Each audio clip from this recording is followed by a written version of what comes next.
welcome to the fabulous Playnerd Allies. Welcome, Raiders. What the hell is going on over there? How was the game? Was it super delightful? Did you enjoy every second of it? I hope so. And I hope you're going to enjoy every second of today. Because today we are doing a fabulous session 0 with 3 of our characters so that you can see the session 0 process here over at Playnerd Allies, which is always delightful. Backstage, we were singing some Phantom of the Opera and some Sweeney Todd, because I'm a musical theater nerd. Don't be so humble, okay? You were definitely doing most of the singing, okay? Okay. Most, True. If not all. I was doing that. There was a rampaging jacuzzi concert. Oh. There is a who now? I have been in a lot of rampaging jacuzzis, and let me be clear, I am glad none of them came to life. They would have a lot of people get canceled very quickly. I don't know how to process that. I was going to take a sip of my drink, but I now feel that I shouldn't. No, that's the whole thing. That's just it's really that kind of day. Like Fair. I'm in the middle of moving. I'm currently in a hotel that there is no doorknob on the bathroom door. There's cigarette burns on the sheets. The lighting doesn't work. I wish I could show you my setup right now because it's literally like here on the desk is all my stuff, and then it's all plugged into the only working plug, which is in the bathroom. So that's delightful. So, yes, things are interesting today. So yes, welcome everybody. I would like to find out from my players. Hey Josh, what did you get up to last week in the season finale? Anything interesting? I mean, where to start? There was surfing on a large greatsword. There was having my arm cut off. There was watching this large bear man that I just met shatter his teeth on a pillar and then proceed to eat a version of himself. There was trying to suck the bad bitch into a portal repeatedly, and it didn't work. There was a chain of counter spells. It's almost like a hype train of counter spells that happened, and then we all nearly died. Yeah, we didn't. Absolutely. You barely made it out of there. You all worked together beautifully. And just to be clear, anybody that missed it last week, we had 8 characters running around doing all kinds of fabulous things. And with that, what I'd like to do is I'd like to thank our fabulous sponsor today, Hero Forge. If you look behind everybody, you can see our Hero Forge minis. They are delightful because they help you level up your character art game. If you, like me, have no capacity with visual arts, you can take what's in here and put it here in about 10 minutes, creating a beautiful mini that is absolutely delightful. So thank you so much, Hero Forge, for making it so easy for those of us who are artistically challenged, shall we say, to participate with everybody else in that realm. Hey, so go to heroforge.com right this very second. You go make a different character. Hey, Mike, what about you? Oh man, what didn't we do? It had everything. I mean, if you haven't seen it, definitely go watch the VOD. I helped my friend not be a vampire anymore. That's important. I don't know if she wanted that exactly, but that's what happened. Yeah, exactly, right? Oh, man, there was just a lot of chaos. I think we won. It's really ambiguous whether like the outcome of that was good or bad. But we all made it out of there alive, more or less. Some of us more alive than they went into the fight.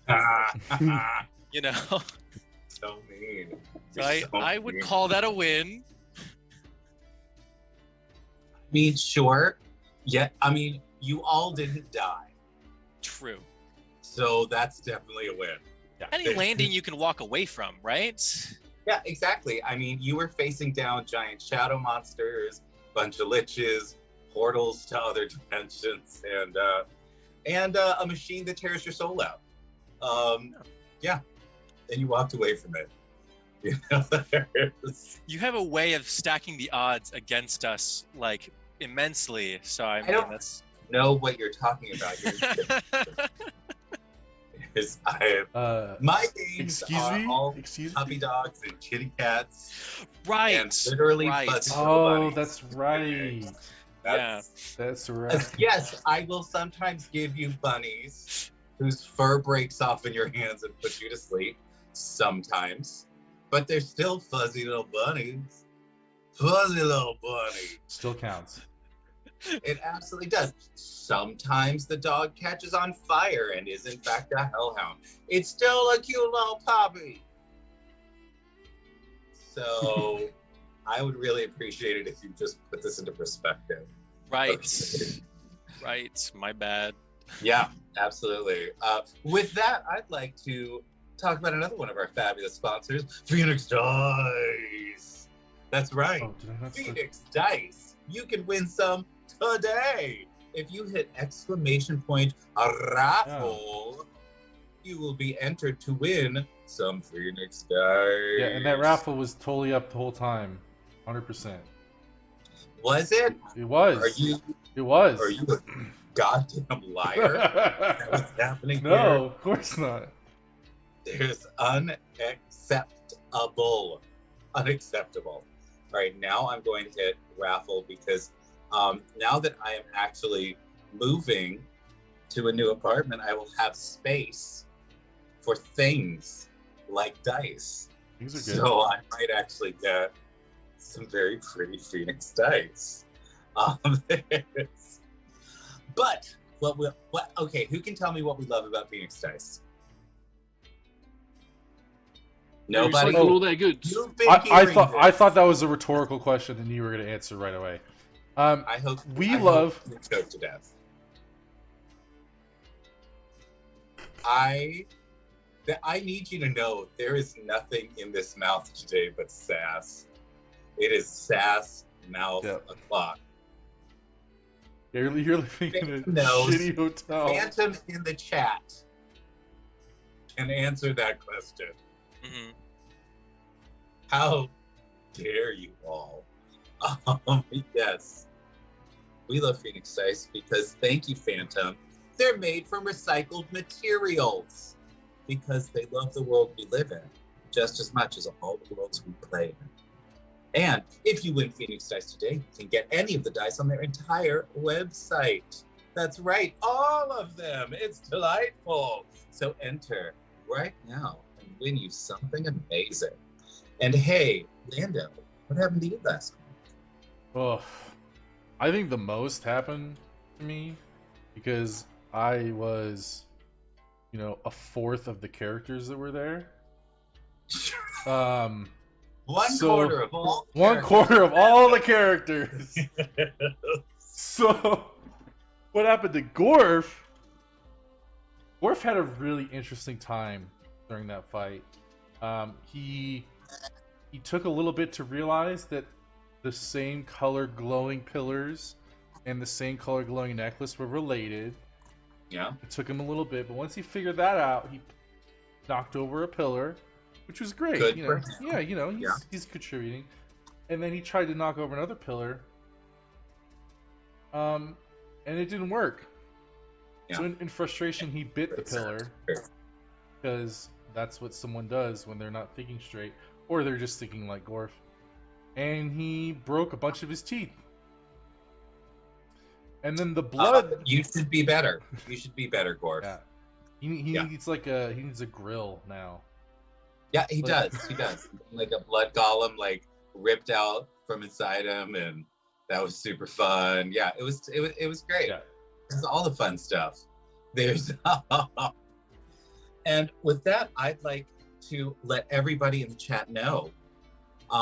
So we're doing things a little differently this week because we're doing session 0 stuff. So there's not an adventure.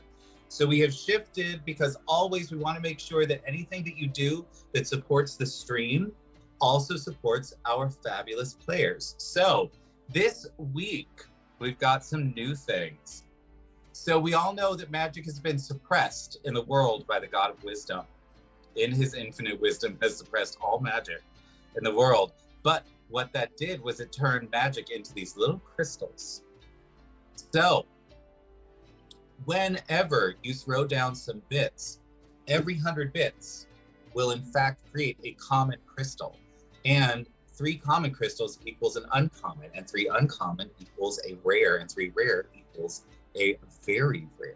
And we can give some powers back to some of the magic items that these characters have, or we can generate, probably I'll generate just totally random brand new things that are happening, but give them a little help with what's going on in the world nowadays. For every 5 subs, we will give 1 extra ability point to the character of your choice. And when we get donations for a total of, however much you contribute, fabulous. We always appreciate it. And it goes both to Planet Allies, and a lot of it will go to the Foundation for Inclusivity in Gaming as well. And for every $50 that we get, one of the players will get an extra feat. So they will get a whole ass feat that they get to add to one of their characters.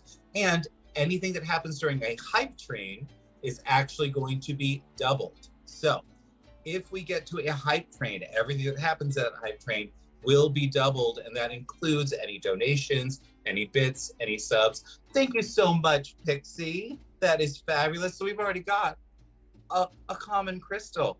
That's right. We've got 1 fabulous common crystal. I love it. Now, shall we get into Session 0? Dun, dun, dun. So first things first. When we go through Session 0, and thank you, Lando, for the bits. That's fabulous. When we go through Session 0, what we do is we will start with the very basic things. So it's going, oh, and there comes Phantom. Up, and we have started a hype train. Yay, hype train! Hype. So that's already a uncommon, That's already 6 crystals, baby. Yeah, that's right. 6? Right. Nobody else does anything else. It's doubled. It's doubled for hype trains. Yep, that's right. So now's the time. So now's the time to put in bits. Yeah. So if you want to jump things up, if you want to get some extra ability points, stuff like that, those are doubled too. All the donations are doubled. Like if we get to $50, there's like extra feats in there for people. So yes, indeed.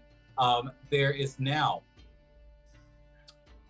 Let us begin first with the race that you are going to choose. Oh, me? Who wants? You know what? Let's do our first roll. Everybody, just roll whatever dice are around you. I don't have the roll 20 up, so we'll be able to see that. You can roll in chat. Yeah, that'd be good. Mike picks up a D20. I pick up a D10. Any dice you want. Coming in hot with 400 bits. There we go. So that's 800 bits. That's another 800 then. Yeah. So if someone is still on a hype train. Yeah. Yep. Oh, it's doubled. Yeah, everything gets doubled on a hype train. If anybody wants to throw some subs, this is the time to do it. So normally 1,000. So what? You go, Mike. Normally 1,000 bits would get you a rare item or a rare crystal, right?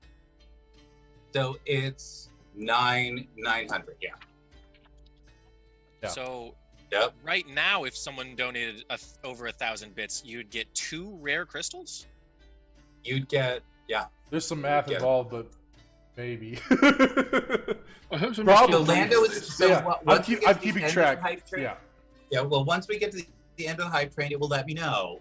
how much was donated of what currencies, and at that point, then we shall see. We shall see what we shall see. It's what we shall see. Now, who got the highest? Who got over 20? Anybody? Oh, Lando's not even paying attention. No, Lando gets 17. Boom! 17. I got a 10. I won. All right, so Lando, you. I don't know what we're doing now. Yeah, Augusta. I love this. Gay balding Patrick Rothfuss starts all kinds of hype train during Pride Month to represent. I have a significant widow's peak, certainly. So I suppose that could absolutely be a thing.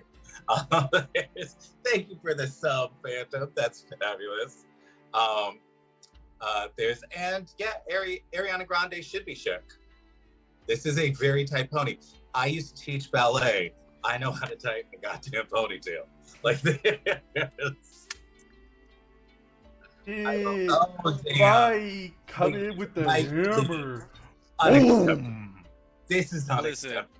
If you're gonna make this game pay to win, Black man come oh my God. Yeah, there's me and Ariana Grande would do a fabulous duet. I think that's just all that needs to be said there. You know, there's another summer Phantom. I believe it. So what was this roll for? You said choose your race, and I'm like, oh, what? Oh yeah. Okay, so we're gonna start with Lando. Lando, which race are you choosing for your character? I'm bringing Gorf, so he's gonna be a bear folk. Okay, fabulous. Tell me about what things you need to choose with the bear folk. That's a great question. It's been so long. Let me pull it up. So first off, everybody get into your character sheets. Yes. I have 3 tabs of character sheets. I just didn't have this specific thing pulled up. Pull it together, please. All right. I'm doing my best. Okay. You know what? I'm judging you. I am judging you. That's right fine. now. So, as of right now, there are actually no choices for the bear folk as it stands. Okay, in good. This thing. Good. Augustus, there is just FYI. So last week was the season finale for season 2 in the Patchwork Clan. We've got 2 campaigns. We combined both of them together for a giant season finale that was crazy and had like cutscenes done live and all kinds of insanity, and we broke the world a bit. And like the god came back and told us that magic was done. So things are definitely getting a little nutty. Little nutty. And this week we are doing session 0. So that people can sort of see a little behind the scenes and see how we do session 0s over here. Which is going to be a little bit different than necessarily some other people. Oh. And here is Alakazam with a fabulous raid. So, hey, Alakazam, thank you for raiding in. You are all fabulous. Welcome to the session 0 for season 3 of the Patchwork Planet. We are currently in the middle of a hype train. What this means today is we've got special things going. So any bits that are thrown create little magic crystals that will help create magic items. Any subs that are thrown will work towards helping them, our characters get extra ability points during the creation process, and donations help to increase the number of feats that a character can get. Now, during a hype train, everything that is donated, all the bits, all the subs, all of that is doubled while the hype train is active. So if you want to help the characters out right now, this would be the time to throw subs and bits and things like that. To make their characters extra fabulous and powerful. So, with that said, Lando, so Bearfolk, give me the description of Bearfolk.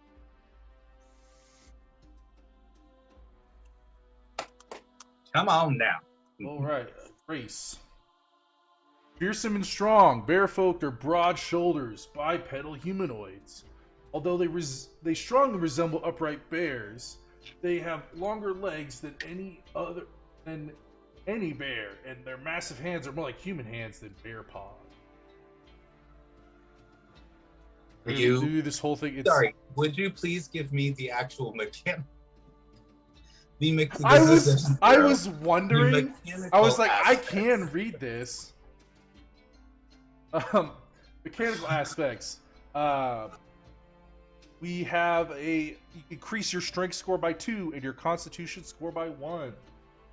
Bear folk come into age at their late teens and live around 80 years. Bear folk are alignment. Bear folk are predominantly good, mistrusting and shunning evil. While they hold rich traditions, they value their freedom and tend toward the chaotic alignment. Size. Bear folk can reach heights of over 7 feet. I will kill you if you keep giving me dead air. I will do it, Lando. I'm trying. It's hard. I'm not that good at reading out loud. I'm doing my best. Okay. Bear folk, size medium. They also have a bite that deals 1d6 plus your strength modifier. They Fabulous. also have natural armor, which is an AC of 13 plus your dex modifier. They have also powerful build, which means they can pull, push, drag, or lift things one size larger, so that would be a large. They also have Ursine talent, which gives them proficiency in athletics and perception. They also have thick coat, which gives them resistant to cold damage. And the most interesting thing they have is called the grumpy bear folk.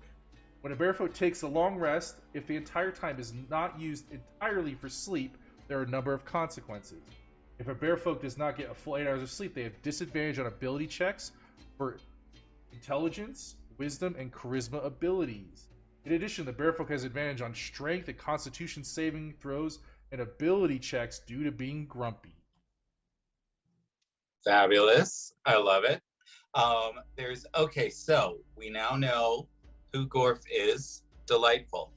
Because there's nothing to choose there, we don't need to do anything with that yet. So Mike, as the next one in initiative, what about you? What race are you? I am going to be playing a Duergar. That's the race I am choosing. I know, right? Okay, all right, getting very specific. So now, because we have not encountered Druger in the world yet, what that means is that we need to determine where they came from. They are an Underdark race, which means that if they came, is this Drugar originally from the planet, or did they travel here recently? Yes, they are from the Underdark, and this one specifically is going to be kind of he's going to be a market guard for Glappery. Okay, fabulous. So we've got, that's right, we did learn that Drugar do exist. They came from Verendeth, which was Lolth's country. Okay, cool. So they're down in the Underdark. Delightful. We know that they're coming. So they're coming through Glappery. Delightful. All right, tell me about the Drugar, please. So the Drugar are a type of dwarf that were enslaved by the Mind Flayers, and because of that, they got different psionic abilities as well as normal. In this situation, they were not. In this that one? is Okay. untrue. That is untrue. That the Mind Flayers did not make it to Verendeth. They only got from Baal's world over to Suni's world. So got it. I'm gonna need a different reason for them to have psionic abilities. Okay, because that is one of the things that you get flat out from the Duergar, but I'm up for suggestions as to why they might get that as well. Well, Mac, hi there. Thank you for subscribing for 9 months. That's amazing. You're awesome. There's this is your job. Okay. Let me think about it. Let's go through some of the other stuff that they get while I do that then. So they are humanoid, but they also are considered a dwarf for different prerequisites. They're medium size. Their speed is 30. They have dark vision, and then they get basic magics that Duergar get. So at 3rd level, you can cast Enlarge Reduce on yourself without the material components, and at 5th level, they can cast invisibility on themselves without the material components. Fabulous. Don't forget that those spells are going to be subject to the magic suppression. I figured that might be the case. As well as Dwarven Resilience, which makes them so you basically mechanically get advantage against saving throws against being poisoned and resistance against poison damage, and then the Psionic Fortitude. So I'm thinking the Underdark is home to the Crystal Dragon and a bunch of different what's it called? Dragons in general. Abominations, right? Abominations because of.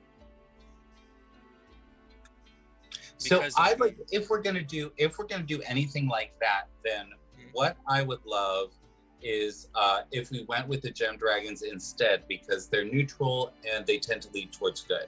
So we can get rid of that whole Druger or evil thing, and that way it is if they are subjects of a gem dragon. At that point, it also gives them what languages do they get? So the Duergar, they get, because I'm using the newer one, not the legacy one.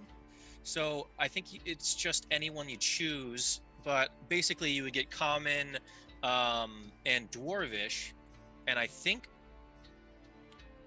I'm gonna say that Undercommon would work for them too.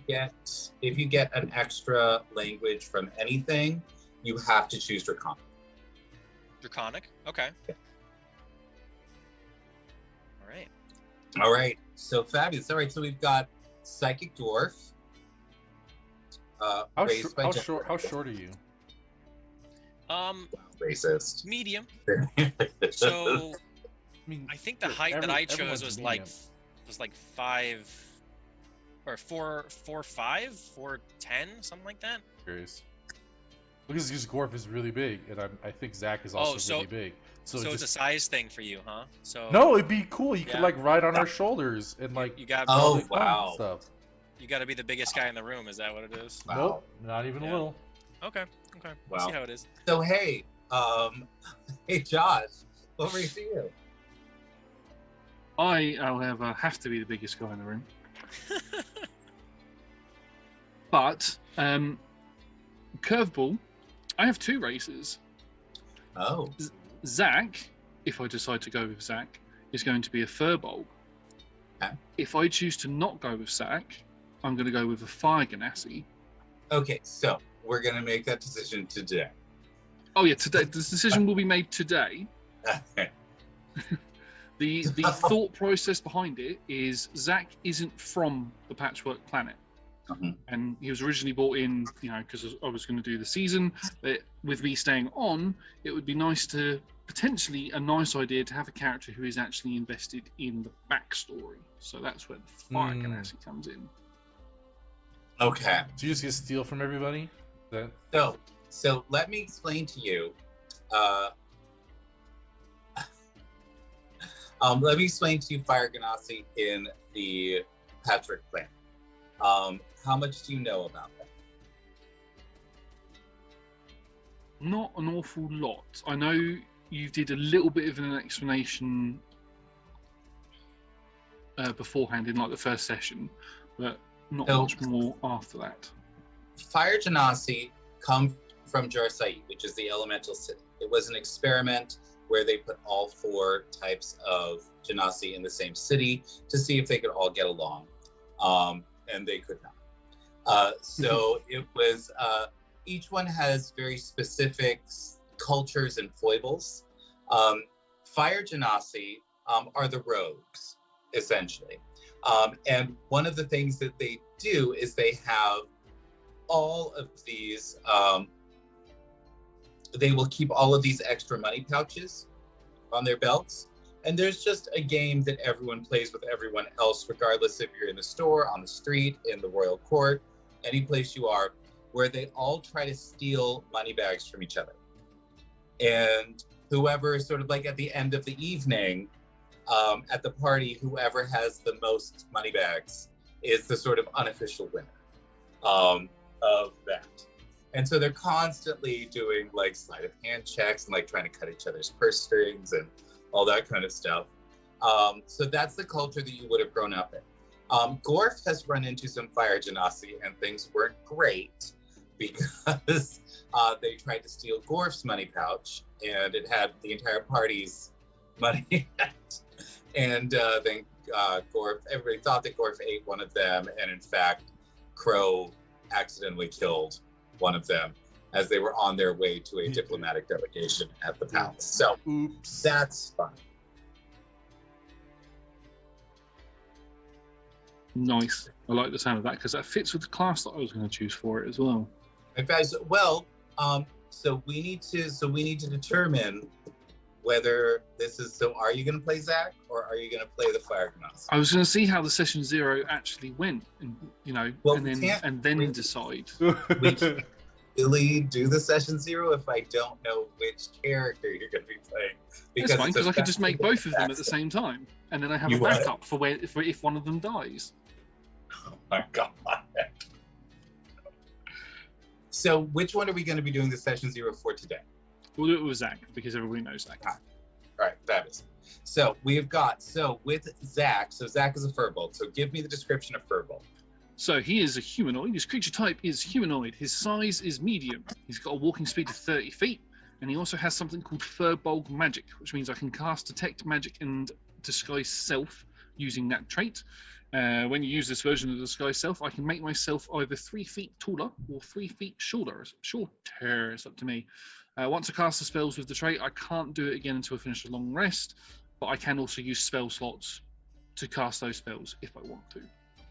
And then I get to choose Intelligence, Wisdom, or Charisma to be my spellcasting ability modifier for those two. I went for Wisdom. Well, I'm going to go for Wisdom. I also get Hidden Step, so as a bonus action, I can magically turn myself invisible until the start of my next turn, or until I attack or make a damage roll or force somebody to make a saving throw. I can use that trait a number of times equal to my proficiency. Like Gorf, I also get a powerful build, so I can lift and push twice my weight, and I'll also get Speech of Beast and Leaf. I can communicate with beast, plants, and vegetation. So if you see Zach talking to a blade of grass, he's actually having a conversation with it. That's delightful. Okay, so each of you gets ability points for your characters, yes? Yep. Yes. Gore. Where are you placing your ability points? Oh, that's a great question. I haven't touched his ability points in a long time. Let's see. Just want the rundown? Is that? I'm not exactly sure if that's what you're looking for. No, you are now going to have to justify your choices. Oh, okay. That's fine. You want the base score? No. I would like the choices that you are going to make with the ability scores where you're going to put them. You mean as you get them for the classes, not the base thing. I got you. Okay. That makes sense. So if we're looking at barbarian, we have two instances of it. The first what one. What do you know? Races, honey. Each race gets. Oh, I know it's we're been still on like a races. year since we created score. It's been so long. Sorry, I didn't know. So right now, the way that the bear folk class is set up, they're just locked in at +2 strength and +1 con.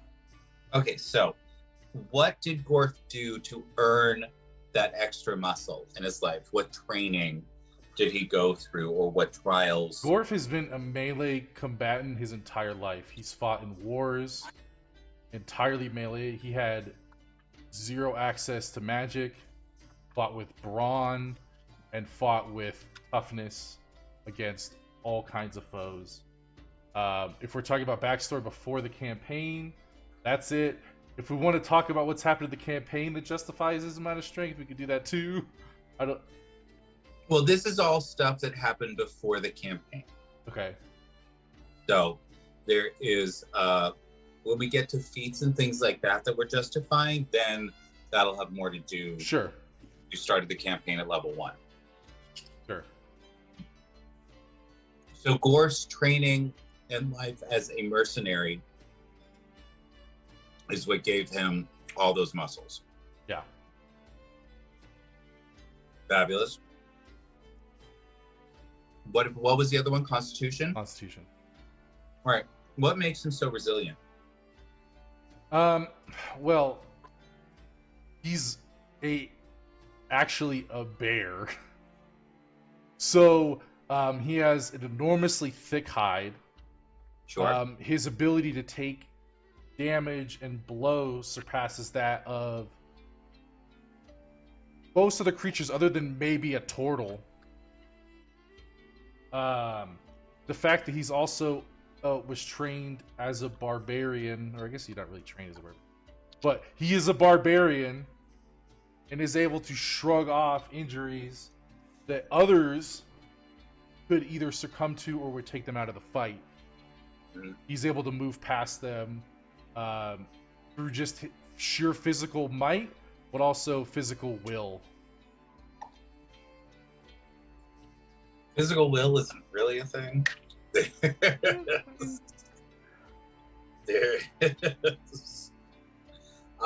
There's okay. So it is. So from that explanation, I will take that it is his hide that gives him the +1 to Constitution. Sure. All right, Mike. Yes. Your Drew card. Where are we putting these attribute points? So, with Duergar, I chose to put 2 into wisdom and to put 1 into dexterity. Okay. And What has made this Durgar so wise? so Duergar don't typically, they're typically, builders. They're very proud of their work, but this one specifically wanted to go out and adventure and to really learn about the world and about nature. And he did this by working directly under Glapri and studying the connection between elements of nature from Glapri himself. Okay, what was that training like? It was a lot slower than someone who is more into trying to do things fast, trying to solve things right away would like it to be. So it was all about patience and about really feeling that nature within themselves. All right. Based on that description, I am going to say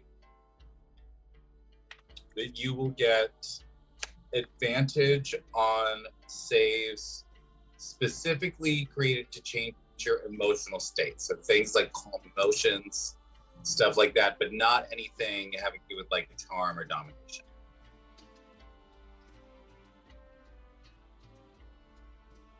Nope. Okay. Fabulous. And then the other one was what?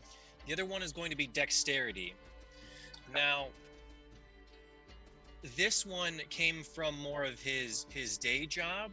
So a lot of the time when he's not working directly under Glapri to understand the elements of nature, he's working in the market, trying to keep the peace, trying to keep the quiet that the Myconids like and cherish so much. Absolutely.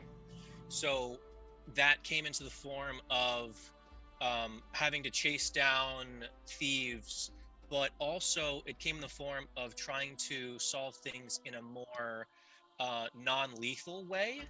So a lot of disarming, a lot of tripping up people, a lot of slowing people down. So he has a tendency to fight more with speed than with strength. Yes. Okay. Absolutely. If that's how he has been trained, what I'm going to say is you will now have disadvantage on attacks with strength-based weapons. I don't need it, but thank you. All right, fabulous. Hey, Josh, what about you? Where are your ability scoreboards going? So I'm going to take the +2 and the +1, because obviously we get to choose between 2 options with the new books. The +2 is going to go into strength. As when Zach was little, he was, as a Furbolg, he was part of a tribe, and he was always considered the smaller version, the runt of the litter, as it were.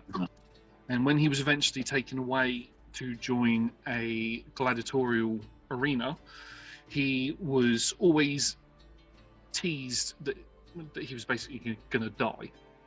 Yeah. And he would spend day and night training himself to get better and to be able to lift the weapons required that he needed.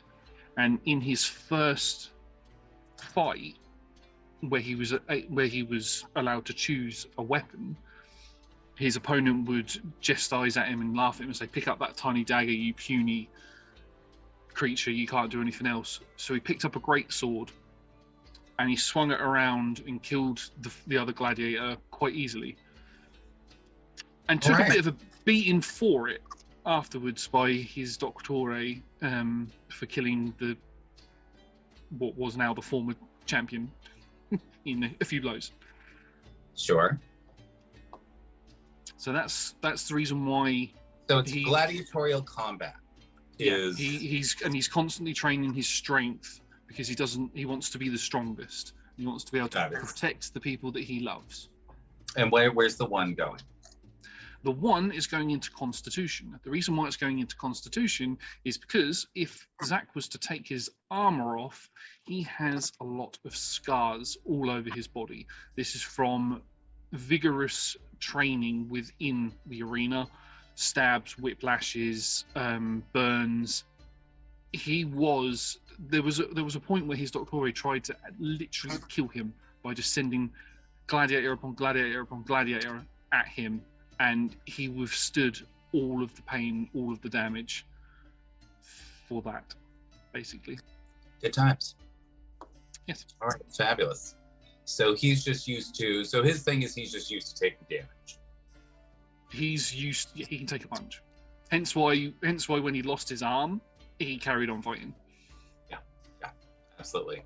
Okay, fabulous. All right, so we've got that. So that's the race part. Now, let's head over to the next section, which is your class. This is where we are going to start digging into all kinds of stuff. So, first, what I'd like to do is I'd like to go through, since these are all Gestalt characters, I'd like to go through both of your level 1s, and then we'll go through everyone until we get back, and we'll get all of our choices taken care of that way. Okay? So, Lando, level 1, what choices do we have? First off, which class are you taking, and then what choices do we have? Barbarian and Monk. Okay. And what choices do we have at level 1? For level 1, we have proficiency. So the ones we have to choose from are animal handling, athletics, intimidation, nature, perception, and survival. Okay. And which ones are you choosing? So without changing anything, I had survival and nature. I'm wondering if I had some other ones that were from extreme persuasion, because I'm trying to figure out, because I already have. So you know what? We'll first just off- change it here, and we'll figure it out later. So first off, anything that you want to change about a character that we have been playing with, the changes need to reflect something that has happened in the campaign. Sure. I'm totally cool with not changing any of my efficiencies. I like where they are. I think it makes sense for who Gopher is. Right. And So let us do, so you said survival and nature. those are the ones I have. All right. So survival. Where did you gain that skill? If you have proficiency with it, it means you trained for a long time on that. Survival. That's like the one that's wood, you like woodsy, and you like cooking. I think it comes from. Honestly, I'm not even sure why I'm arguing for it. It doesn't really feel necessary. Doesn't Okay. there might have been a point where it made more sense with Gorf, but it doesn't really now. Sure. So what does make sense for Gorf? Athletics for sure is one of them. Okay, why? Well, he's a barefolk barbarian. Okay, that's never going to be an answer. That is not going to be an acceptable answer at any point. Just for everybody, sure. Saying I am this class means I can do that. No, it doesn't. Every single individual story is going to be different. I don't care what class you are. You can have whatever provisions you want. You just have to justify them outside of this is mechanically beneficial to me. Sure. Athletics. Gorf has time and time again in our campaign shown that he has amazing athletic ability. He has several times taken and ripped off people's arms and beat the shit out of them with their own arms. He has done massive feats of strength. He has carried people in the desert for long periods of time. So that's what I'm looking for. I'm looking for specific instances in your experiences in Delver's Dream that show athleticism. So ripping off someone's arms, that was a combat thing. But carrying someone through the desert definitely would show athleticism. Also, the many times he's grappled people. I mean, that's technically combat, but that's. I mean, if we're going, that's the stat that you use for grapple. So sure. So what I'm again looking for, I'm looking for a reason for this. So you've carried people through the desert. You're good at grappling. What else?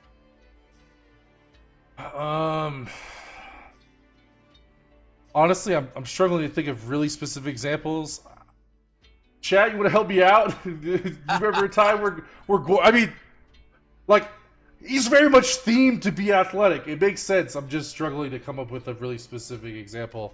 Sure. Things like jumping around wall, like running up a wall. Yeah. That is a thing that is athletic. Picking up somebody and shaking them upside down. That is athletics. These are things. Running and grabbing someone and stuffing them in a bag of holding as he was running that looked like someone got eaten. So they're training, right? So I want. Yeah, that too. So what I want from you, I want 3 examples of athleticism from you. Pick whatever 3 you want. The time where he ran/climbed up a wall, jumped on the back of the rock. Okay. Trying to think of one where he grappled someone. We'll come back to that. He carried. Shoot! Wow, that was so long ago. This was like episode 6 in Arborea. We had to travel like many, many miles, and Gorf carried Gruna. Several characters. Gruna also threw Gruna up in the air to see if she Felix. could see. That was Felix. That's right. That was Felix. Threw him up in the air. Honestly, the best example was when we were fighting those demons, and there was several times where he just went toe-to-toe physically with those characters. And I think he did rip off both of their arms. Crap out of them with it. Okay, so your athleticism comes from combat. Yeah, I would say it's probably less of like. It's more of like physical might rather than maybe like running a marathon. Okay. Cool. You can shift that from survival to athletics. Right. We might come back to that later. What's the other one? Nature. I'm honestly struggling because I'm trying to figure out where I even got these in terms of my character, because it's not letting me switch them. So I'll have to figure that out. But I'll just make it. What do you mean it's not letting you switch them? So there's a list, and I pull down, and the only other ones available is intimidation, because I know I have perception, I know I have athletics from somewhere, but I'm not 100% sure where it's giving it. Sure, we'll from. get there. So there's okay. So right now on your character sheet, does it say athletics? Yeah. No, I mean I already have it. I have it. Yeah, I'm wondering what, because you just told me that you couldn't change things. Was that a thing? So I already have athletics. It's just not coming from the barbarian proficiency, and I'm not 100% sure where it's coming from. Okay. Because I already have it on my character sheet. Okay. Does that make sense? Cool. Yes. There's all right. So you currently have athletics. Yes. What I'm saying. So from your barbarian, what are the two things that you have? The ones I have right now are survival and nature. Okay. So there is. So we are not changing survival then. Survival is kind of like, it doesn't really make a whole lot of sense for him, but what I'm asking mechanically is, is survival going to be on your character sheet? No. Okay, so it's not in your barbarian list right now. Okay, I feel like there's some kind of disconnect. So yeah. So what I'm asking. Yeah. What I'm asking, Lando, Yep. very specifically, is I understand that there are other things that are happening on your character sheet, and we will get to them. Totally. Is survival at the end of the day going to be on your character sheet? Are you asking me if I want it to be, or if it just is right now? Like when we're done? You know what I'm going to do? I'm going to give you a moment to like sort of just go through your character sheet, see where everything's coming from, and then we can make some decisions there. Perfect. All right? Perfect. So, fabulous. Mike.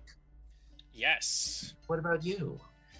All right, let's see. So my classes are going to be Ranger and Druid. Fabulous. All right, let's start with Ranger then. What are the Okay. choices we get to make at level 1? So you get to choose proficiencies, favorite Hi, energy. Ampersand. Coming in hot with a party of 15. Good Lord. Okay. Welcome, welcome, welcome. How was your game today? I hope it was just delightful. We are currently doing a session 0 for our characters for season 3. If you would like to help the characters out, anything that helps the stream will also help them. Currently, we are collecting bits and subs to help generate some magic items for the characters and give them pluses in their attributes, which we will be getting to in a little bit. So if you want to help us out with that, that is absolutely delightful. And thank you so much for the follow, Kawaii Tornado. That's fabulous. All right, so we have got a fabulous Ranger. And what are the things we can choose from? So for level 1, you can choose your favorite terrains, you can choose your favorite enemies, and you can choose proficiencies. Okay, fabulous. So what terrain are we choosing? So for the terrains, I chose the obvious, the Underdark. Fabulous. I would have needed an amazing explanation if you had chosen anything else. Anything else, right? The next one I chose Mountain. So we'll get to Mountain later, right? Okay. So we're just dealing with level 1 right now.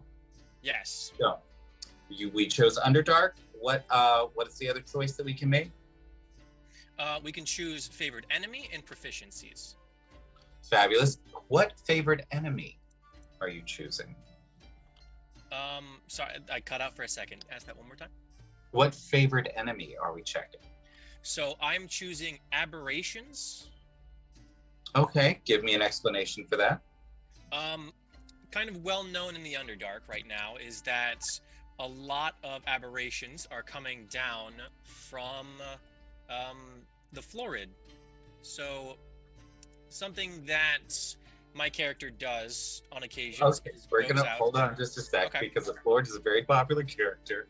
So if we're gonna delve into specific lore in the world, we need to make sure that we're not breaking it. So Okay. What do you mean aberrations are coming down from the florid? The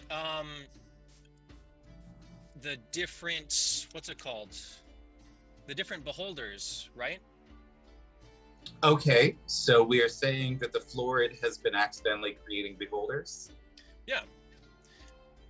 I thought that was something that was already talked about in the universe. Sure. No, there is. Okay. We talked about it very long ago. If we are establishing that as absolute lore, 100%, we are there. Okay. So, what kind of beholders is the florid generating? I'll be honest, I wasn't aware that there were different types of beholders. There are tons of different types of beholders. Yeah, every single beholder is unique, because every single beholder is the dream of another beholder. So if you are doing beholders, are they evil beholders? Are they good beholders? What's going on? I'm going to be hunting the evil ones specifically. Okay. All right. All right. So we'll stick with beholders for now. Okay. So we've got. So you were specifically enjoy hunting beholders. There are other aberrations that live in the Underdark that we talked about, right? Like Sure, there's all kinds. There's like ropers, and there's like, all the different things that like live on the ceiling and drop down on you, and there's just weird. There's like aboleths and stuff like that. But if we are focusing on beholders, let's focus on that for a minute. So, Okay. So if you are, so is this something that why did you choose beholders as the thing that you wanted to focus on? I wasn't really trying to do that. That wasn't my intention. This was more or less the pest control of the common enemies from the Underdark, and I thought that was more likely to be beholders than some other. So be aware, when I am questioning you about this, I am not questioning the choice. I'm asking you to give me more information so that we can deepen the lore. Okay. So as far as the enemies in the Underdark, the ones that the beholders specifically are the ones that my character does not like the most. Okay, why? Are they like organizing other creatures? Are they the most dangerous? Are they the most wily? Like, what is it about them? Their intelligence specifically makes them more of a threat, because they have the capacity to go and organize different creatures. They have the capacity to set traps for different people and different people visiting the market. Absolutely. Okay, so we are now establishing that the warlords of the Underdark in this world are the beholders. Oh yeah. All right, fabulous. I love it. I think you might find one of the Florid's children might have a touchstone soon. Very soon. So that'll be fun. Can I add a little thing too? If that is the case, and my never. Yes. Beholders. Wait. I want. Can I have like my leather armor be beholder leather? Oh damn! Gross. Yes, you absolutely can. There's. I'm gonna say leather that and the studs are beholder eyes. There are little eye stalks coming off the shoulder, sort of like Mr. Sinister's armor. Hell yes. Yeah. All right, fabulous, cool. So we've got that. What I am going to say is you will have advantage on saving throws against beholders specifically. Oh, dope. That's not going to extend to anything else, any other aberrations or anything, but because you have been hunting the beholders for as long as you have, you'll get that advantage. All right. Yeah. tell me about your proficiencies. So proficiencies, I chose. You can choose 3 for rangers, and I chose nature, stealth, and survival. Okay, so first, let's talk about nature. Why do you have nature? So nature very specifically comes from the training with Glappery. Learning about different plants, different animals, and how they interact. And also, I chose nature because this way I can discern from different products, different natural products that people might have in the market itself. Okay, so you, all right, so there's a couple of things. One is Glappery is focused almost exclusively on fungi. So what I'm gonna say is checks made to like discover stuff or to have an understanding of things that are other than fungi, you'll get a disadvantage. But fungi, you'll get an advantage. Okay. And yet you also, like, anytime you try to appraise like a skin of something, you'll make those checks an advantage as well because you did work in a pretty fabulous market. All right, what's the next one? It was nature, stealth, and survival. Okay, tell me about stealth, because you haven't really told me much about being stealthy yet. Yes. So this one, going around in the Underdark, a lot of the creatures there, not just beholders, they themselves are stealthy, either disguising themselves as things that are also in the Underdark, different rocks, different plants in the Underdark, disguising themselves as those. So it's very important to get the drop on them first. Okay. So to be able to not directly stumble into a trap set by one of the thieves. Yeah, no, that's totally legit. Absolutely. So as you have been hunting, as you're, as you've been sent out during, with other parties to go and clear out some of the, beholder-led Underdark species in the area.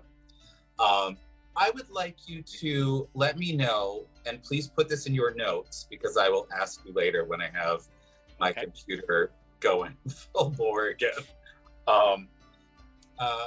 Tell me the name of the beholder that most antagonizes the settlement and that you've had the most trouble with. So did you sorry, I cut off at the beginning of that. Did you ask specifically for beholders or for creatures? I want the name. I want the name of the beholder warlord. We've now established that beholders are the warlords of the Underdark. I want a specific beholder warlord that has been a thorn in your side for years.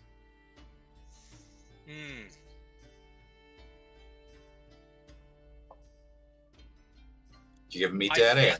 I think what I would call them, because I'm a dwarf, so I would name them after like a clan I hated back in the other one. So I'm going to name them Doombringer. All right. So what's their actual name? Their actual name is going to be Grunslor. Grunslor the Doombringer. Yes. Okay. Fabulous. All right, please make a note of that in your notes. And finally, what is your last proficiency? It's going to be survival. Okay. Survival, I think, is already pretty, like we've already talked about you tracking down aberrations, things like that. So I think we're pretty good there. All right, fabulous. Let me see. Next. Do we have anything else from first level? For Druid? For either. Yeah, so that's all that I got for Ranger. For Druid, I can choose That's I don't really get to choose anything for Druid because it's my second That's class. totally Yeah. fine. I don't know if that works There we differently go. for Gestalt though, but There is cool. Hey there. Hey Josh. What do you get to choose at level 1? Are we treating the classes as two completely separate classes, so we get proficiencies from both, yeah, that was or are we just getting the proficiency from a Um, primary class? No, so with Gestalt, typically you won't. And Yeah, the way that's that we're recording it in D&D Beyond, you don't, because it's considered a multi-class right now. Yeah, okay, that's fine. No, just want to check that. So, I am going with what has happened with Zach recently and losing his arm. It feels like a bit of a failure. So I am going fighter, blood hunter. Oh my god, I'm gonna have to learn about blood hunters. Oh, you're annoying. You're an annoying person. Yes. The thing that I can't stand about blood hunters is just there's like, okay, and you can do this other thing, but then there's also this thing, and sometimes you add an extra, and then there's this other extra sometimes, but not these other times. So yeah, all right, so that's gonna be I've also got to keep track of that as well, so that's going to be hilarious. yeah, that's gonna be a good time. All right, so which one is your primary first class? Fighter is going to be, if I wanted to meta game, it would be blood hunter because it gets more skill proficiencies. Yeah. But he But- started as a fighter, so You also know that I will murder you for that. yes, that's as Game well. is not great. So All right. skills wise or traits wise that I get at first level, I get second wind, which basically bonus action to heal 1d plus 1d10 plus fighter level. Yeah. Fighting style is the next one. When I brought Zach in, his fighting style was unarmed fighting, so he could Okay. punch things hard. The premise for that is that he has had to train his entire body. He's had to train with how to use multiple different weapons.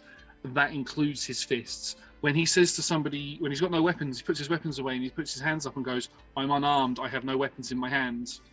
It's a filthy lie. Wait, I lied. There's okay. What I'm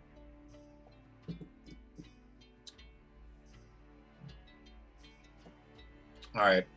What you have told me about and what Zach has wielded is a great sword. It is, yes. So The I purpose think- of the way that he was built originally, sorry to interrupt you, but the magic weapon that I had was a dancing sword. And the entire strategy that I had to do throughout the entire time I've been playing was to throw the sword so it attacked things while I punched them. I never love did that. oh, hi, Voivode. That is welcome with your fabulous raid. Come on in. We last week had our season finale for both Delver's Dream and Hunter's Harvest. So this week we are doing session zeros for campaign 3. So very excited about that. Come on in.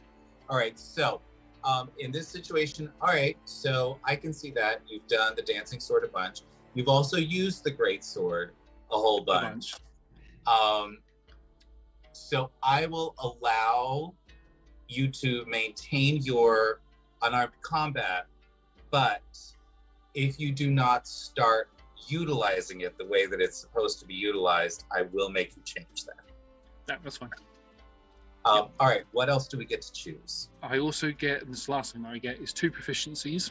The two proficiencies that I have chosen are athletics and perception. Okay, so athletics, tell me about that. So athletics is basically based on the training that he's done. It is, lifting weights, moving things around. A prime example of him trying to use his athletics in the previous season would be him trying to hold the chains to keep Kilnasi in the positive energy plane. That would be the prime example of him using his athletics, as well as moving around and keeping his balance. And that's more acrobatics actually, but that sort of stuff. So that would be Tell me his more about main. your Sorry? Tell me more about your training.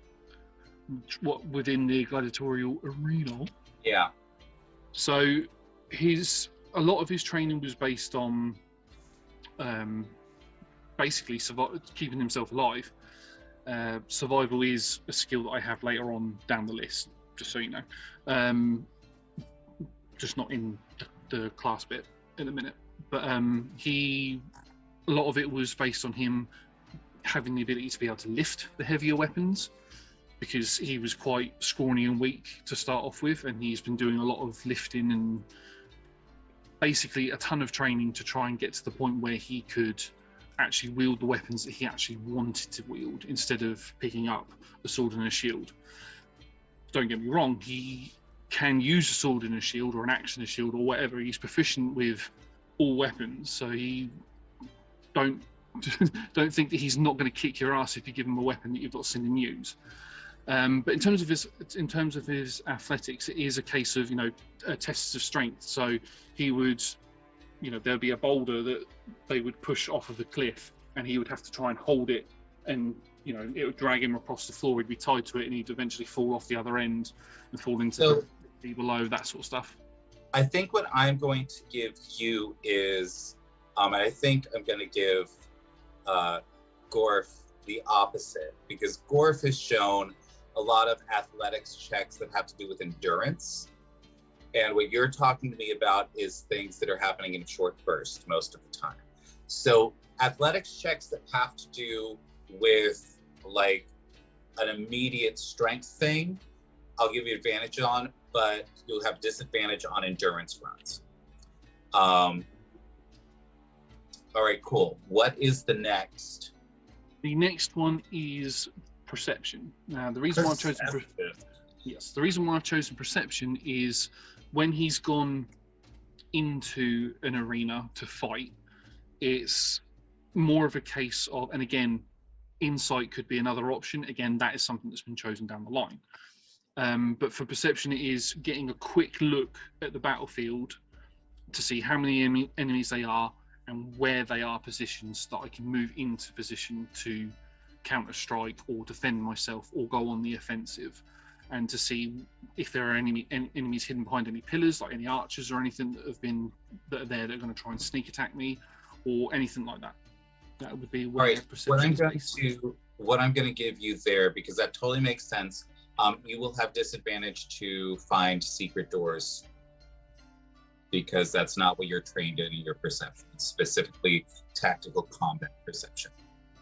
I'll just write these down as well.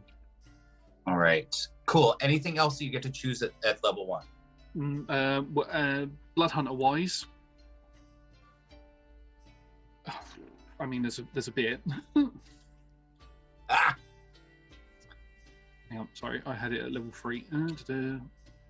So I get Blood Maledict, which basically means that I get like curses similar to Eldritch Invocations that can help boost myself up. Since you did not have this before, where did this come from? So Zach feels like Zach had a very specific thing that he wanted to do in that fight with Kilnassi. He wanted to keep her in that positive energy, but he wanted to destroy her. He feels that the entire point of him coming to being drawn to this world has been to stop the big evil, and at that point he thought the big evil was Kilnassi, and he feels that he's failed in that particular mission. So he's looking for ways to make himself stronger.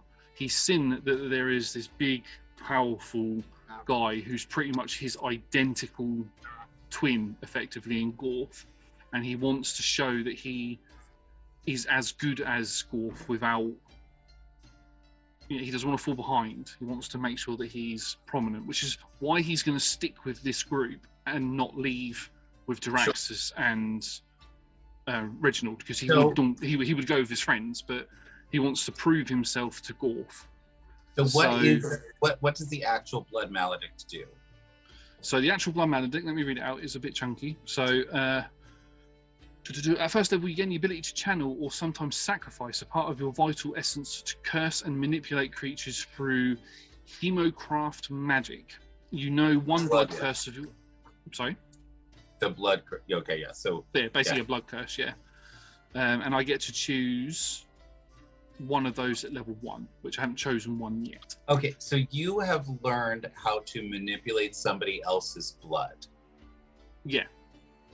Okay, where did you learn that? So as part of my, because obviously there's a bit of a time jump between where season 2 ended and where season 3 picks up. Part of what Zach has been doing is he's been training his martial skills within the Halls of Might. In the downtime, he's been having to learn how to wield a one-hand weapon because he's not got an arm. And while he's been doing that, the tinkerers and artificers and all that have been making an artificial arm for him. When he gets that, he then has to practice with it. And one thing that the artificers embedded in the arm is like a capsule thing. If anybody's ever seen Arcane, the Netflix series based on League of Legends, there's a character in that who has an artificial arm, and what they do is they inject this thing into the arm, this serum into the arm, and it powers up their body. That's effectively what he's going to do. Is he will put things these mutagens that he's going to have, because that's the order I'm going to go with.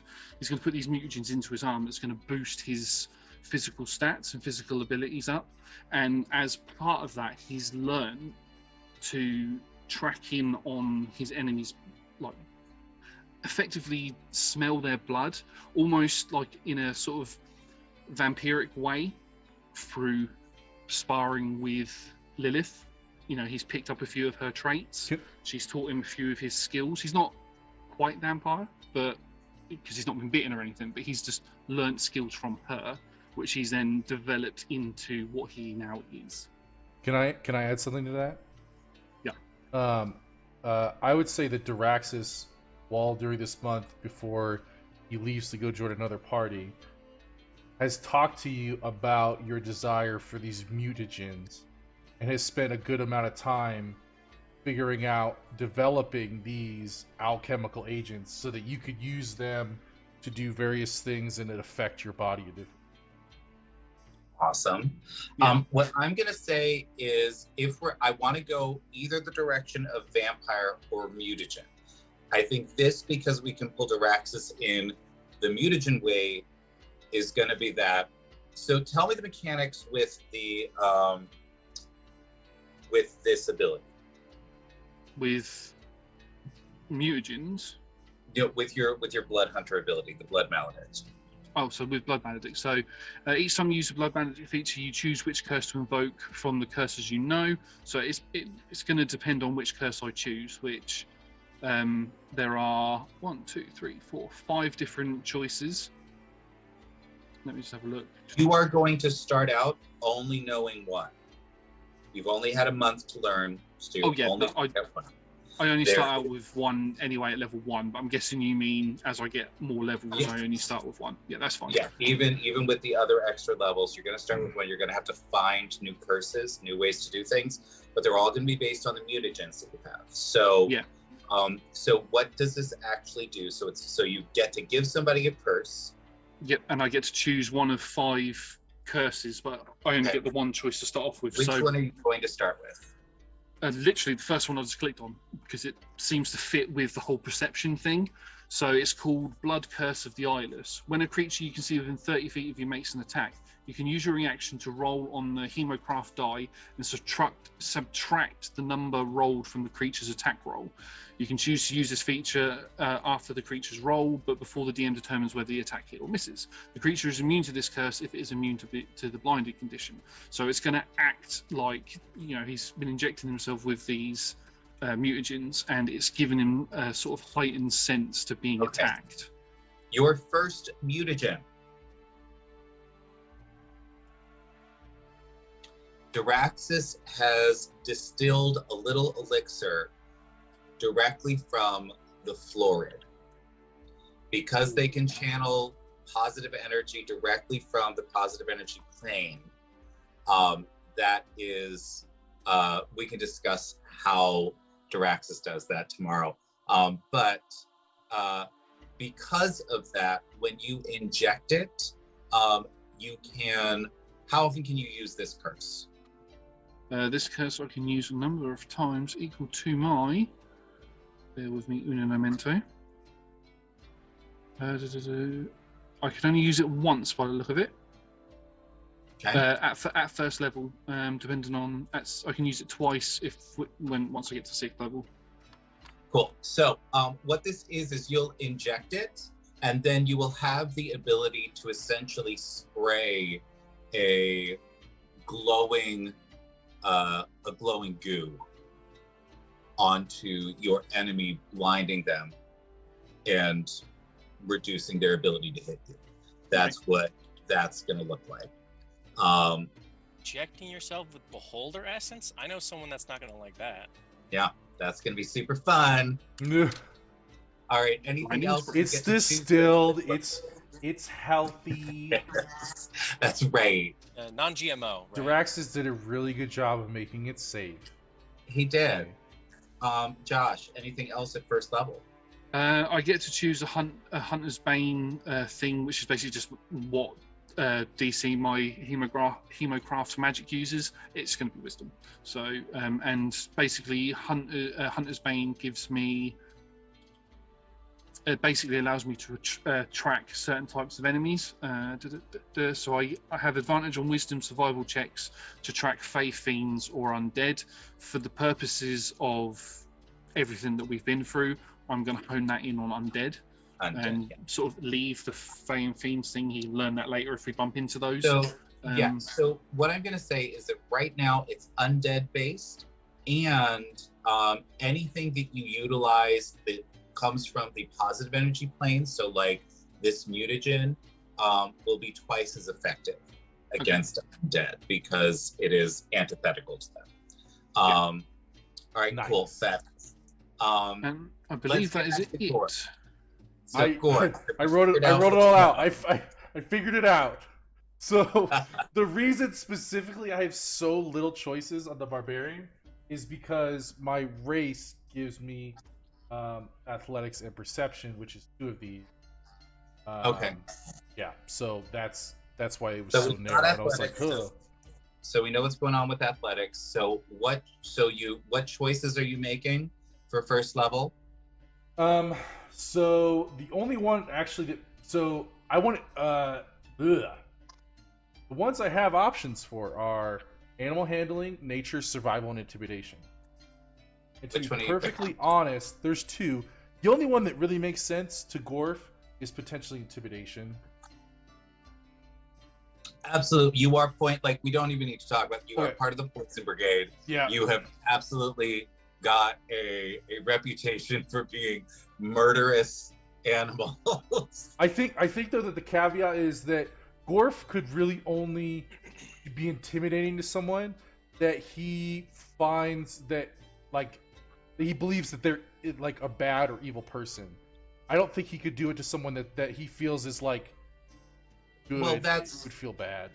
Sure, that's going to be a role playing thing. Oh, okay. That's. So that's, and then I don't have any other options. I have other features, but no other choices. What is the other choice that you are? I could do animal handling, nature, or survival. Okay, what are you picking? Out of the 3, I think animal handling.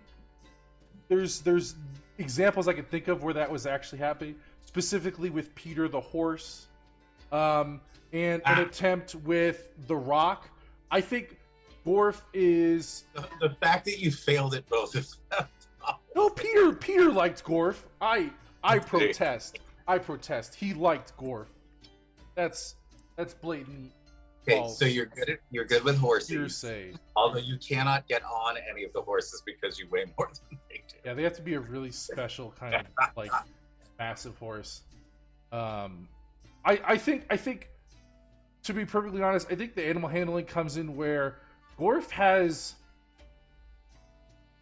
a kind of somewhat of a childish nature in terms of how he interacts with people that he doesn't see as a threat, or are maybe like a child or something like an animal. I think he has this kind of whimsicalness to him.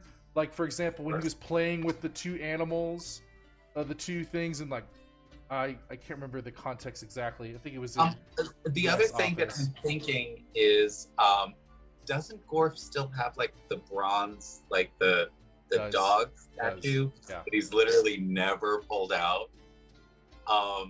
There's I feel like, so I just want chat to know, Lando has had this item for a year, and in that whole time he has never utilized it ever. So I think I'm gonna add some lore to Gorf here. He has not pulled it out in combat or outside of like his apartments because the dog helps him sleep, and so he will summon the dog to help him sleep at night, and that's why he doesn't ever have like the requirements to summon him. And he's really afraid that the dog will get hurt.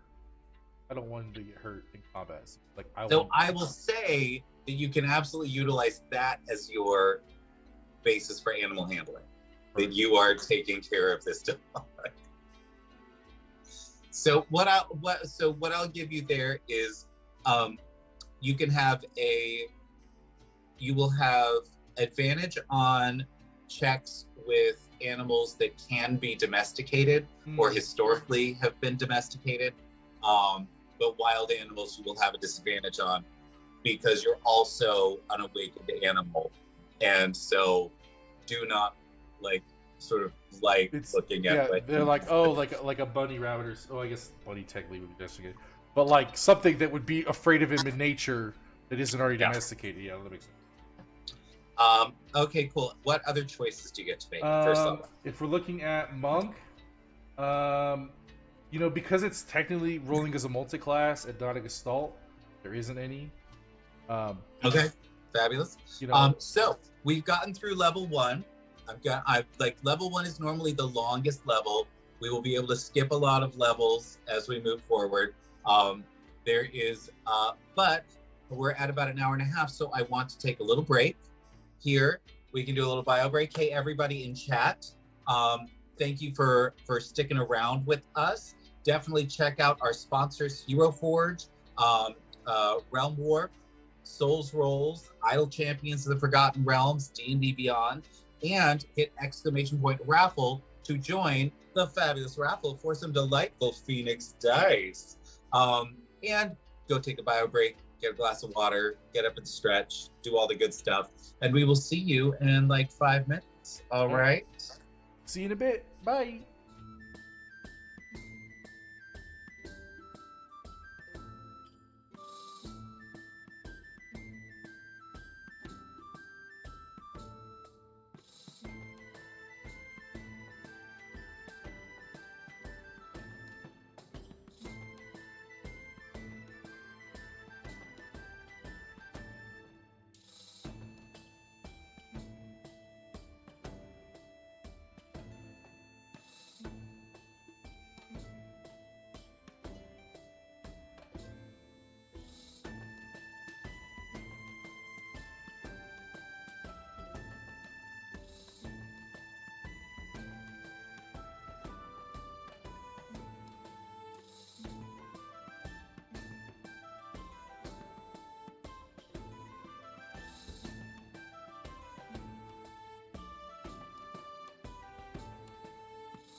Hello again! And we are back.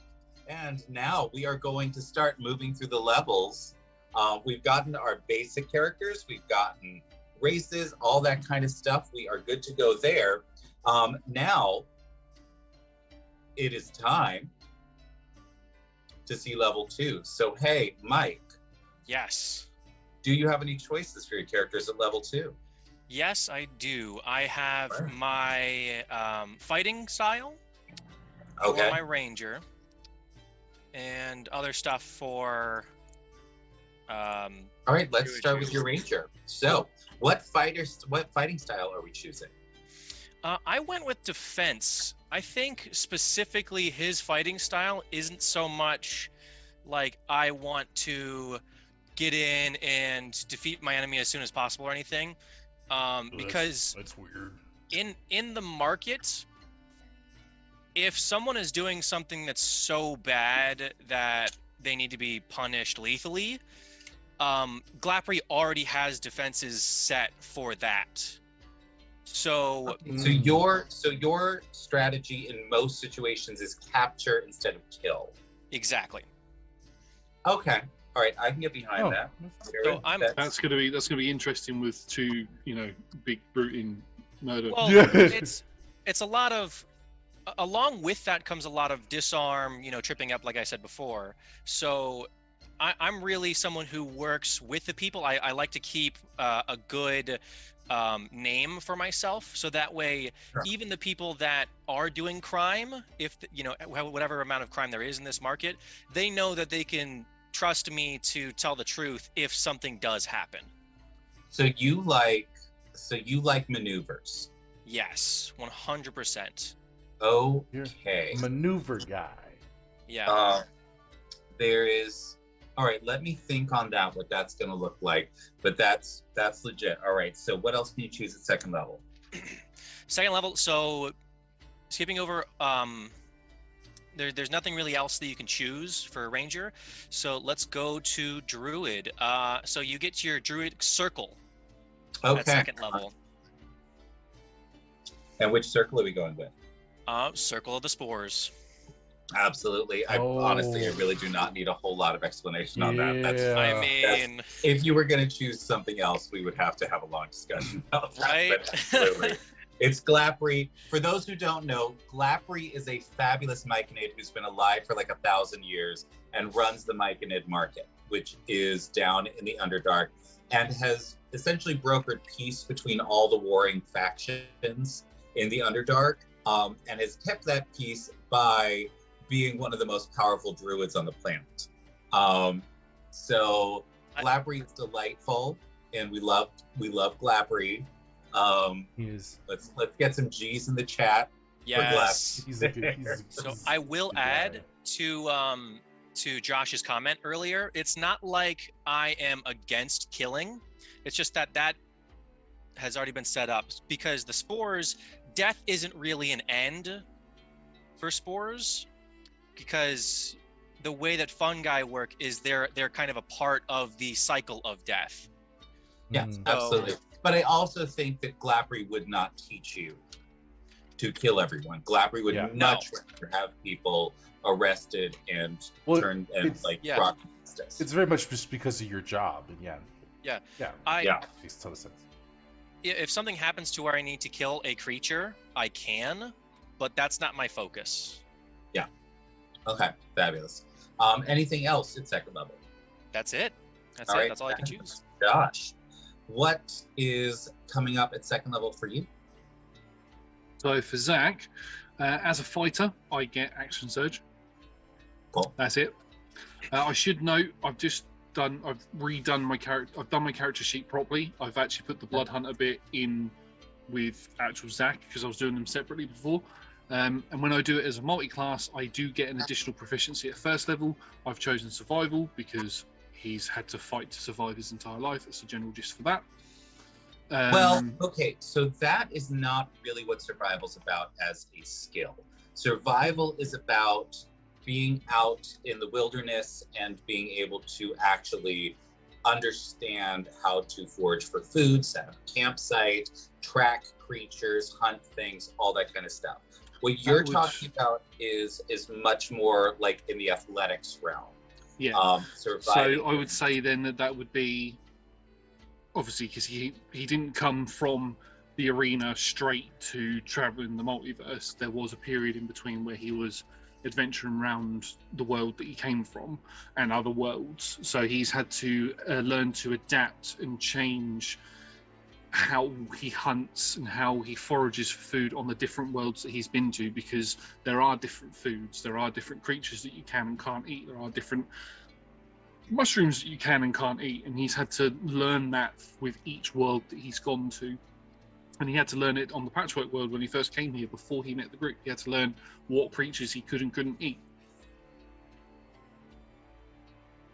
and how to track things. I am going to say, because of that, and because you've gone through many planes, like, you know, all across the multiverse, that you will, I'm going to say, you can have advantage on tracking animals based on the fact that we've had to do so in so many different terrains. Okay, cool. So you've got that fabulous. Anything else at second level? So at second level, I get to choose, as for a Blood Hunter, I get to choose a fighting style. So I have 2 fighting styles now. The fighting style that I've chosen is great weapon fighting, because I do use things two-handed, which makes sense. When I'm not able to do that, I will headbutt things, which is the other one. Delightful, which is unarmed. And the second thing that I get is called Crimson Right. I can the general gist of it is I can damage myself to imbue my weapon with a little bit of my like hemocraft magic, and I add a D4 of additional damage to it, and I can choose between 3 damage types. What you can do, so right now your only damage type is going to be radiant, because that's the only mutagen. Everything, so now all of your Blood Hunter stuff is going to come from these mutagens that are being created. So if you want to use a different type of mutagen, a different type of curse, do a different type of damage, you're gonna have to learn, work with somebody, find something that gives you that ability. So right now, the only thing that you'll be able to do is utilize your a mutagen from the Florids. So you'll be doing when you inject it, instead of spraying it at an enemy, you can spray it on your weapon, which will give you a little extra radiant damage. Okay, that's fair enough. And then that's it. That's all I get for second level. Fabulous. All right. Hey, Lando. Tell me about second. Easy. I don't have any choices for second level, but I get for Barbarian, Reckless Attack and Dangerous Sense, which all make sense. And then for Monk, I get Key Points and Unarmored Movement. Love it. All right. So you have got, so because you're getting another type of resource, tell me where are the key points coming from? In terms of, I guess the better question would be, why is Gorf a monk now? That would probably explain it. There's that, but really what I'm looking for is how is Gorf tapping into himself in order to amplify his abilities? That's a good question. I think it'll be either one of 2 things depending on what subclass we choose, which I'm open for. I'm open for input. If we go, and maybe we could hold off that question. Well, then let's hold off. Yeah, we're not. That's what I was gonna say. Yeah. All right. So we'll wait then until we get to third level. All right. So now, anything else at second level? No, that's it. I mean. All right, Mike. Back to you. Third level. What choices? Yay! Third level, you get your Ranger archetype. Okay. You get. I And think that's it for Ranger. What archetype are we picking for Ranger? So, for Ranger archetype, I chose Horizon Walker. Okay. You're gonna have to explain this to me because he hasn't left the plane, and no, but only what really he experienced the Underdark. yes, but the thing about the Myconid market is that it's not just on this plane; it's on the ethereal plane as well. That's true. That's true. And what you get as the Horizon Walker is you get the ability to step into the ethereal plane, and you can also see portals to different planes that open up around you. Okay, legit. Yeah. Okay, legit. It's based on the lore. I'm here for it. Hell yeah. One other thing that I need to talk to you about. So hey, streamers, we're gonna do a thing now where I'm gonna have a private conversation with Mike real quick. Boys, can you dip out for just a second, and I will let you know when to come back in. Okay. Fabulous. Let me know when that's all set up, Lando. Yeah, I'm gonna like barely be able to hear you, so just say my name nice and loud, but I won't be paying attention. Okay, are we good? All right, fabulous. So, hey, Mike. Hey. There's something new about the market. Oh God, about this market or about this market? Oh God. Yeah. So it doesn't only extend into the ethereal plane. Okay. There is something that Glapri can do for people with his spores, which is essentially make them hallucinate. So, and he can make anybody hallucinate that he wants. And while they are hallucinating, there is another aspect of the market. It is called the unreal market. And only people that are hallucinating can see it. It seems, so if this is happening, you just look like you're sort of like standing there or like waving your arms around, like other people can't tell what's going on. There is a very real market that essentially is removed from this market simply by perception. You can only see it and interact with it if you are hallucinating. Oh my God. So you're walking around in VR. Yeah, essentially. Now, the items that you can get from this market are real, but have no physical substance. So you could go to this market and buy armor and put it on, and it would sort of look like a gentle glow or something like that. The issue is that no items from this market can ever be repaired in the real world because they're not technically real. They are a psychic construct, essentially. And you know that this market exists because Glapri has taken you to this market. It also means that it is much easier for you to avoid drugs. So you'll get advantage on checks to see whether or not you're drunk or high or things like that. But you also know exactly what a drug is going to do to you once it's been administered. So like you understand what poison is going to do, or if this is a hallucinogen, or if this is a soporific, or whatever it's going to do. And you can choose to fail that check as, whatever. So yes, you now know that this is part of the world. Holy shit. Okay. That is dope. Lando. All right, I'm back. All right, fabulous. Hi, everybody. All right, anything else at third level? So let's.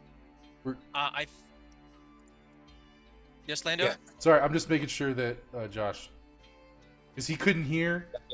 Anything else? Anything else at third level? I'm looking at. No, you don't get anything else at third level for Druid. So that's it. All right, fabulous. Hey, Josh, what do you get at third level? Just been through what I get at third level. I'm regretting decisions because there's a lot. So as a fighter, I get my fighter archetype. I have chosen Battlemaster, and the reason why I've chosen Battlemaster is because I am a master of battle. I know you need a little bit more than that, but I have trained in various different styles. Battlemaster, honestly, Battlemaster makes sense to me because you were trained in an arena. You were literally been training in all types of battle your whole life, essentially. So absolutely. So with choosing this archetype, I get two things. The first is combat superiority, which means I get to choose 3 combat maneuvers, which I'll go over in a moment. I also get Student of War. Student of War allows me to gain proficiency with one type of artisan's tools of your choice. Now, one of the choices on there fits perfectly with how I've been playing Zach so far, and that is cook's utensils. I don't. Anybody who's watched the stream, I don't think I need to go into that any further. No, absolutely. No, that makes sense. I totally forgot we're both chefs. Oh, It's gonna be dope. So, in terms of the characters actual do such maneuvers that I've chosen, the first one I get to choose 3. The first one that I've chosen is goading attack. When I make an attack on an enemy, I can basically taunt them to come after me and not my allies. That's something that Zach has done previously. I did that against the Beholder, the first Beholder that we fought. I was trying to get him to not attack That's Jaraxxus. That's when you just brutalized that Yeah. older. Don't attack my friend! No way, Whatever you're dead! character would be Anyone proud. that makes the audience sad for the monster.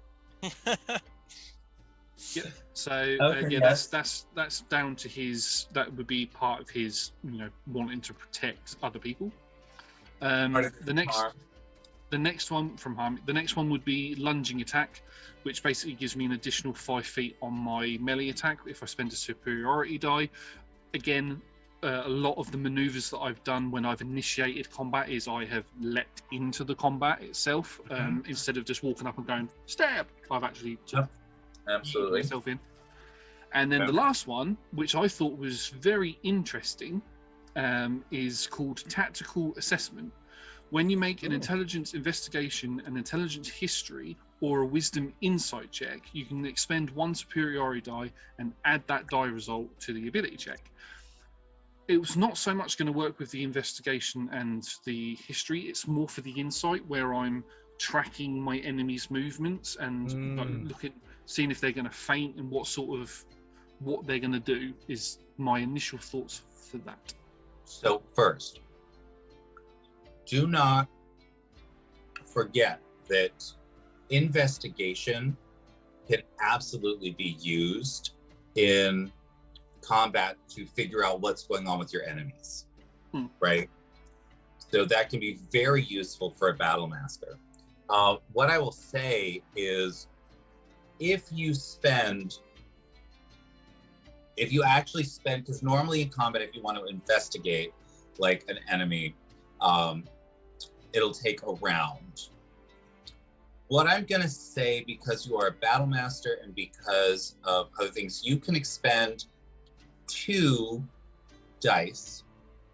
superiority dice to investigate as a bonus action, and you will still get to put the addition of both of those dice rolls on your investigation check to check for like enemy weaknesses, things like that. Since your whole character is aimed in that direction.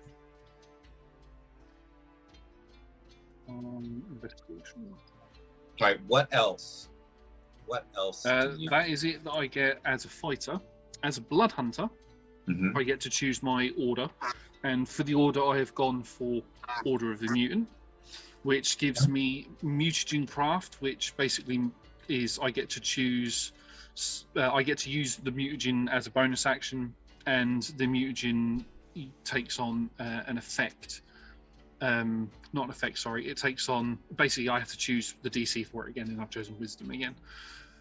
And then I get to choose formulas. Now, obviously, these aren't going to take effect right now because I've just got I've called it Blinding Spray. I've just got that one for the moment. But for future, just so you know what they will be once I unlock them, I've chosen Night Eye, which gives me dark vision of 60 feet. If I already have dark vision, it extends by a further 60 feet. However, I have disadvantage on wisdom perception checks that rely on sight or attack rolls whenever I'm in direct sunlight while I'm under the effect of that formula. I will then have Pacifian. I have advantage on wisdom checks, however, I'll have disadvantage on charisma checks. Potency, What? I'll have. So, all right, let's pick one that you can have because you get one at that level, right? I get 4 at this level. Okay, so let's pick So one. these are the 4. These are the 4 that I'll choose. But obviously, I haven't got them unlocked yet because obviously I haven't had enough time to train in it. Potency increases my total strength score by 3, as it also increases the maximum of my strength score by 3 as well. However, I have disadvantage on dexterity saving throws, and then as I get higher levels, the increase gets higher. And then the last thing I get is rapidity. So my speed increases by 10 feet. However, I have disadvantage on intelligence checks, and again, that increases as I get to higher levels. Okay, what I'm going to say is that you can start with the strength one because that infusion of positive energy absolutely would like increase your vitality. Okie dokie. So that's one that you can start with, and we can research the other ones. Yeah. We can figure out how to make that happen. Yeah. You can speed up that research by talking to Duraxis. Okie dokie. That's fine. I'll talk to Duraxis the entire month. He's all Just hang unlocked, out. baby. Just I hanging am out with unlocked. Duraxis. Fabulous. All right. Anything else that you get from that? Nothing else. Okay, fabulous. Hey, Lando, what do you get at 3rd level? Yeah, so I get the primal path for barbarian and the monastic tradition. I think I said that wrong. Monostatic. The monastic Yeah, tradition. monastic. yes. That All right, that so thing. first, let's talk about your path. So, what is this primal path? So originally, he was the totem of the bear, which made sense. But if I'm being really honest, it was purely a mechanical thing that just happened to work with the lore. I would like to actually change it to the path of the Storm Herald, Okay. which And I what's think this makes coming from? This is coming directly from his Plinger Touchstone. Fabulous. Okay, so you're tapping into the touchstone of the Titan King. Yeah. Awesome. Okay, cool. Fabulous. So Yeah. you are And now. I picked the aura, and I picked the C one, which is lightning based. Even though, Okay. I mean, I guess you could do desert, but that gives you fire, which doesn't make sense. So I'm just. They called it C. We can call it whatever, but it's Well, lightning it can because be the he's sea lightning. of sand on Mythardi. Perfect. Like, that's Perfect. Yeah. yeah. The Sea of Sand. And then the monk. This is the one that's interesting because I have kind of 2 ideas, and I'm open for. There's the Way of the Astral Self, and there is the Sun Soul. So with the Astral Self, we had briefly talked about this, but I'll talk to people that have it in the chat. You get essentially you get extra arms. Yeah. And originally I was thinking that we would have skeletal arms come out, and they could be flavored, but basically they would be empowered by his skeletal form. Would be the way in which this astral self presents itself.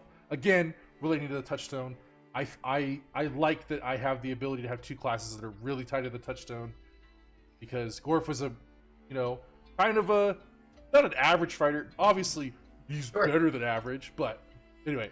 The other option is the Sun Soul, which technically is like radiant based, but if we essentially just change the element to lightning, that could also work as well. So Okay, what's the Sun Soul like? a great question. The Sun Soul allows you to do radiant kind of like, think of like Goku from Dragon Ball Z is the best kind of way to describe it, where he like shoots these kind of rays of energy.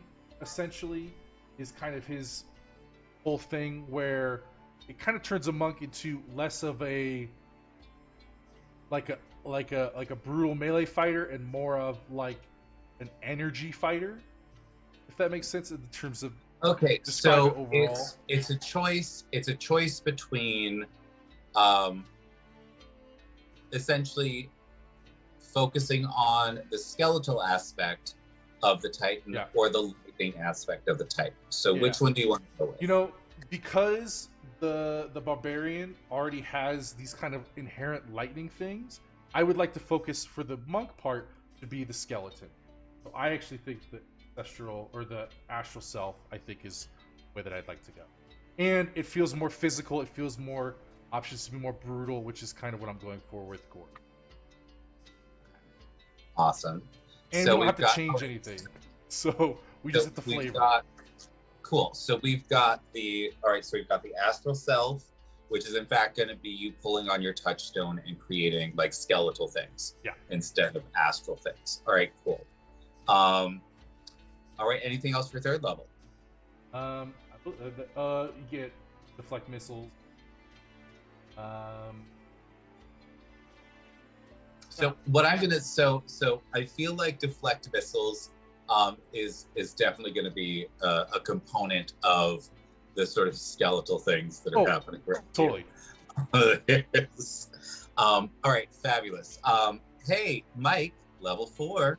What do we got? This is a big one. Ability score improvements, baby. All right, so are we doing a feat or are we doing an ability score? 2 feats. Okay, so for Ranger and for Druid, a feat each. So for the first one, of all, no. 1 feat at 4th level because you're technically 4th level. You're a Gestalt character at 4th level. You are not an 8th level character at that point. So you get 1 feat, not 1 for each. Okay, so do I get ability score improvement or just nothing for the other one?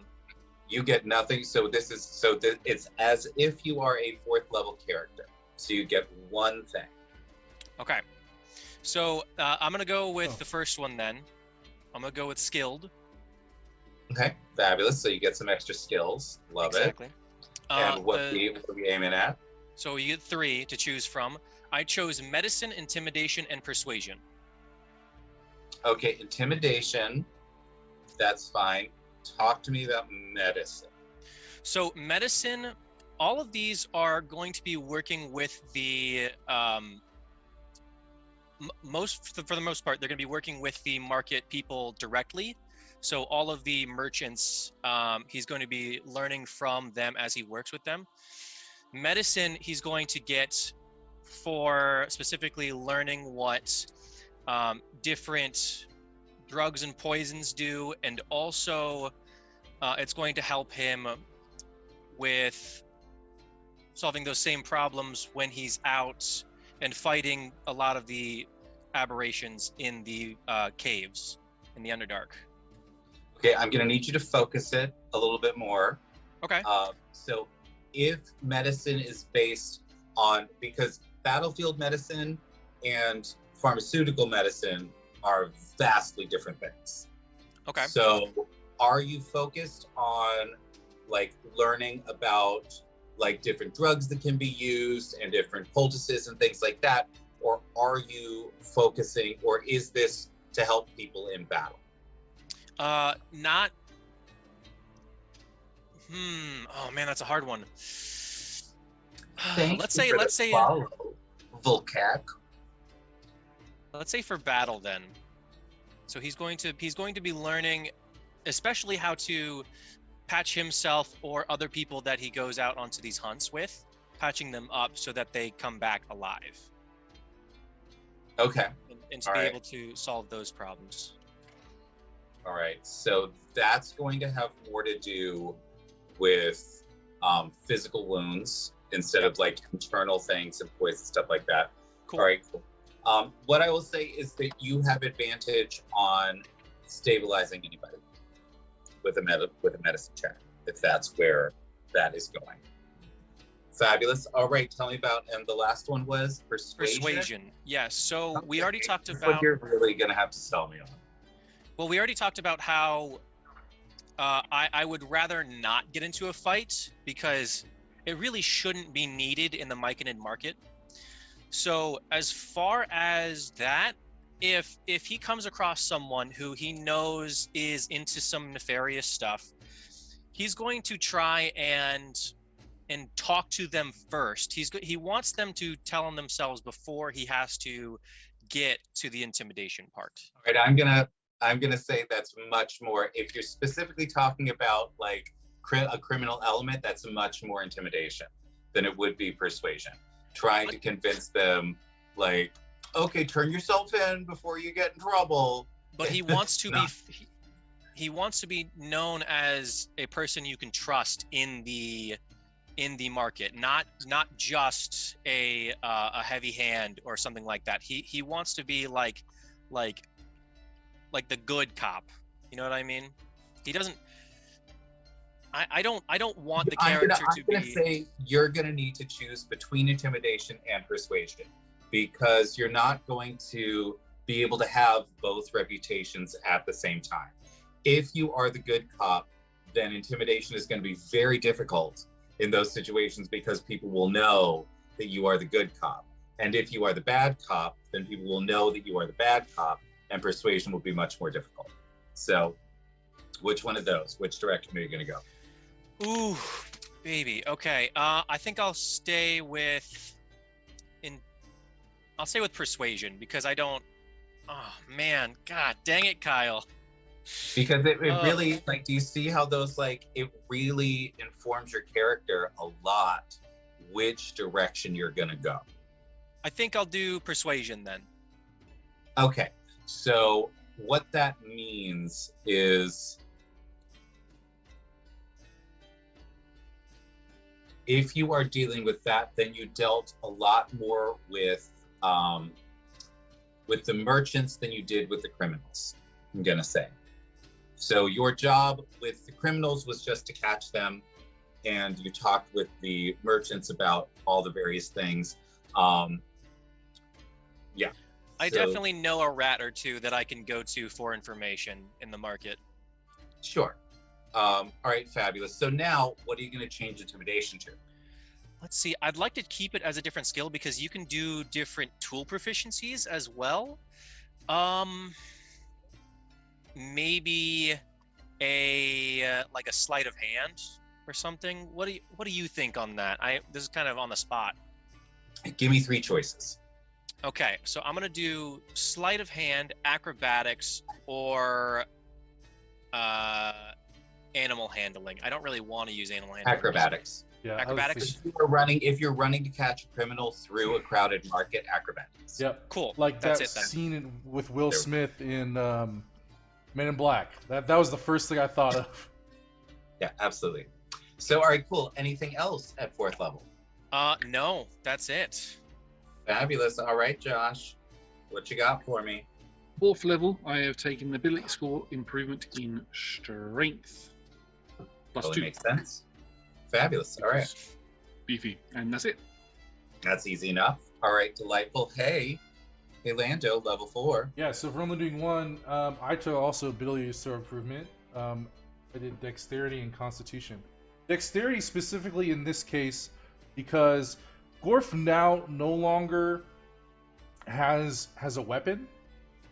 Mm-hmm. And so one of the things that he has to do is he's been training to make up for the fact that without specific training, he is a big lumbering creature essentially. And in order to personify the monk attributes and the basically speed and power. Let me give you something a little simpler. Okay. You are training with Zach a lot. Oh yeah. Right? Oh, yeah. Zach is a big lumbering guy with a weapon.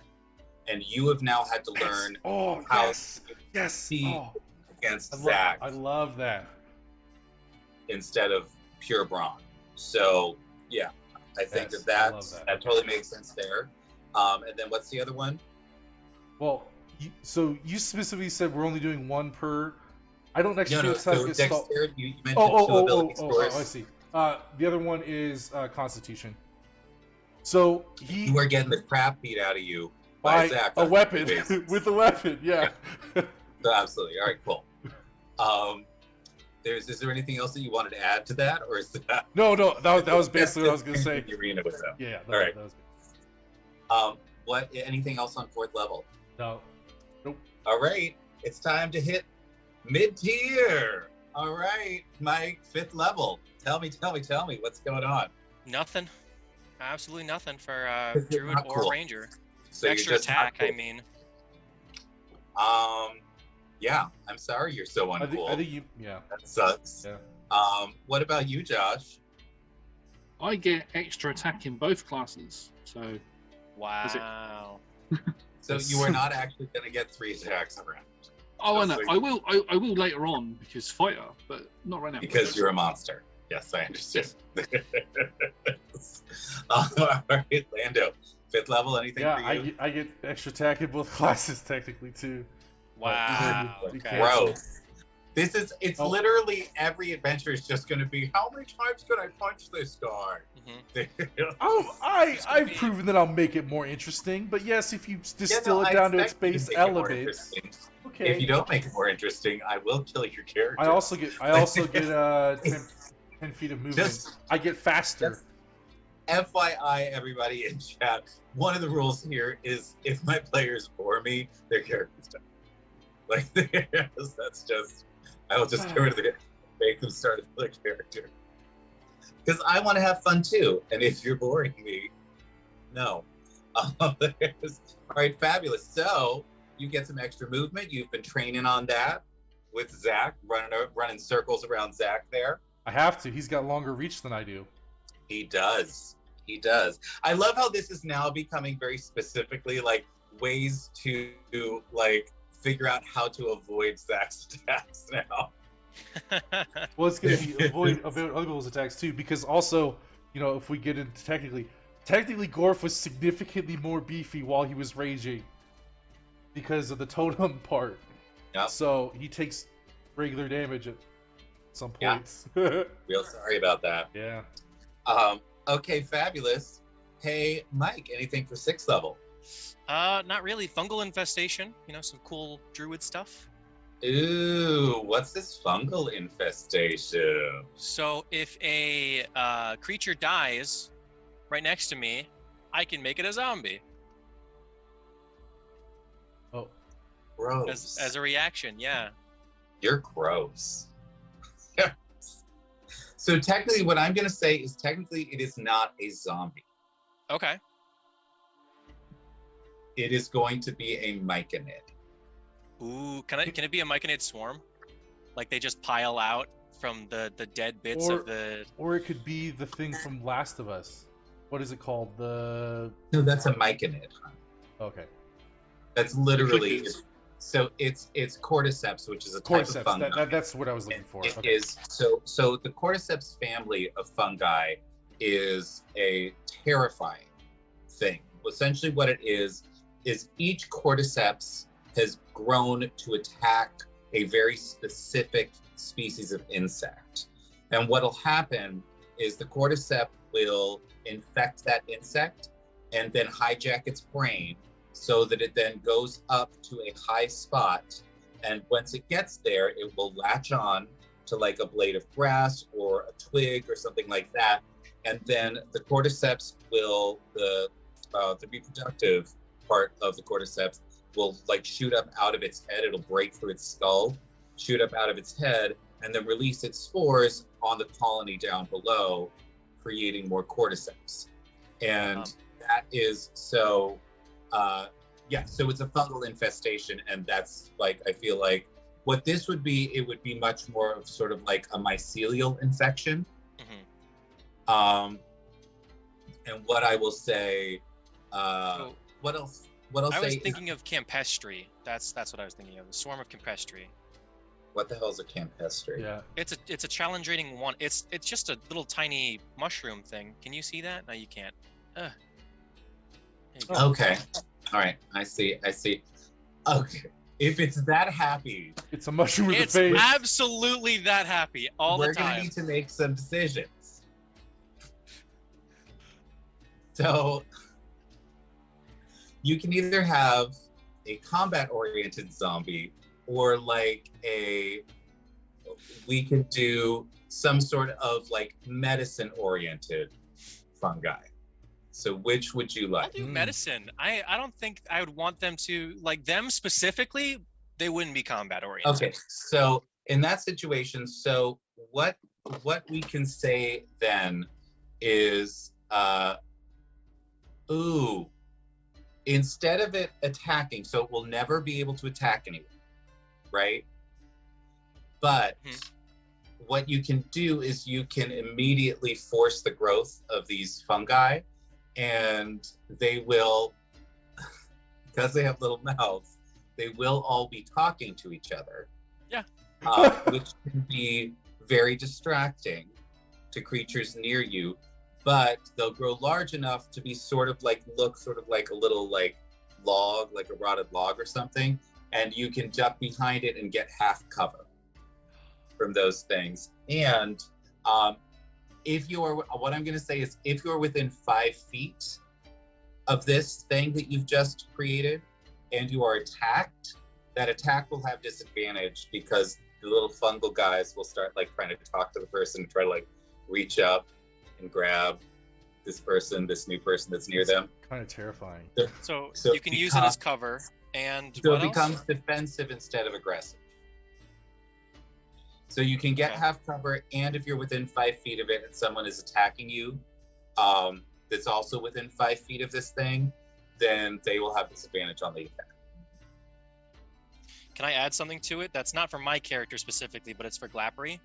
Can there be like these guys running around that you can just pick up if you want to send a message to Glappery, and you can like, that's how you communicate with him if you're like deep in the market? You can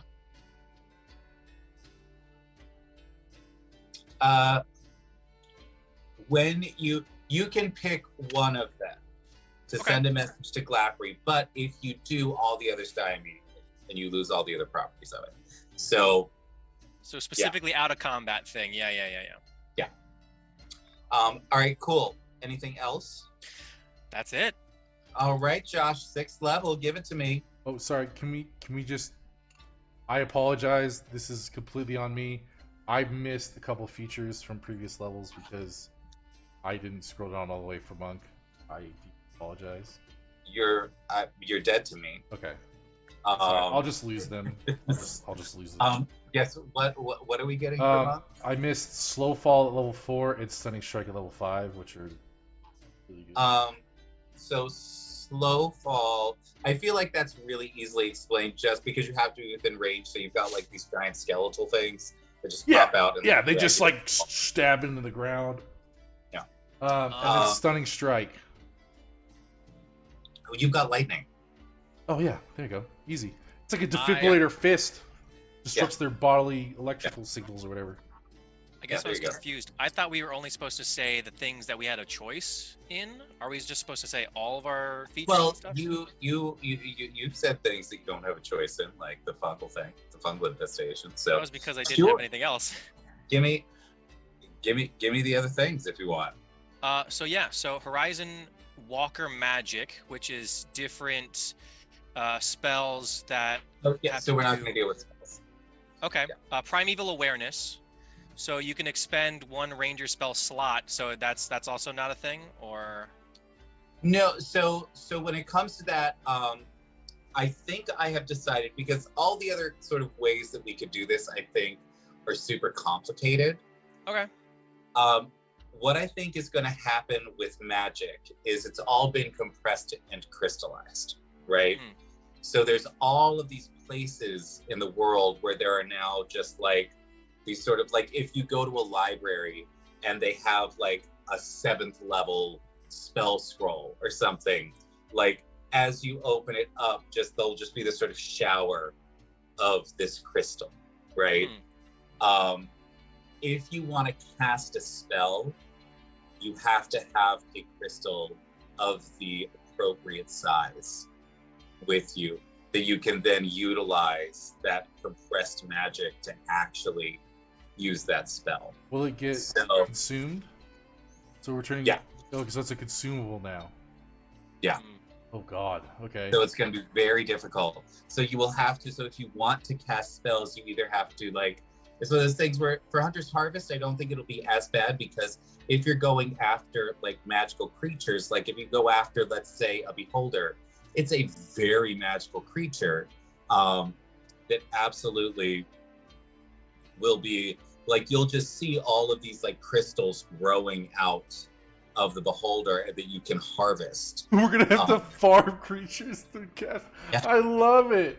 We're gonna just be like, hey, Man. hey, Delver's Dream, here you go. We just like ship them over like tons of crystals that we get because we don't really use magic all that much. You know, there's places where there were like permanent portals. Now, don't forget, teleportation circles aren't gonna work.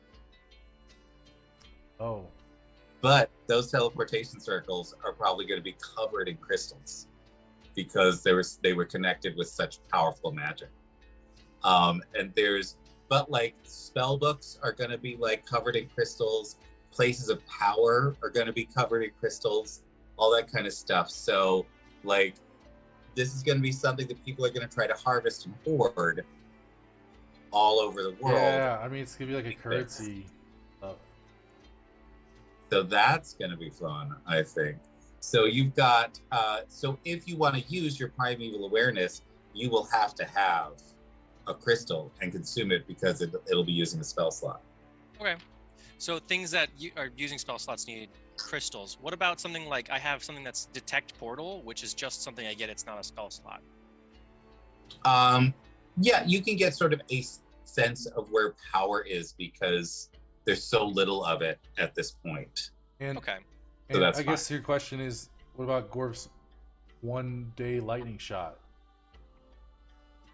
So because that comes directly from the planar touchstone, you're fine. Okay. The planar touchstones are a direct link to power. So you get to utilize those. So all the spells that people could cast from them, they could just cast. Yeah. Okay. Because those are not affected by this. Well, the good news is for this group, basically the only one that needs crystals is gonna be Mike, so you can have them all. Like, Oh hell yeah! No, I mean There's, if these guys are going to be giving me all their crystals, I'm Yeah, down. you should be well, fine.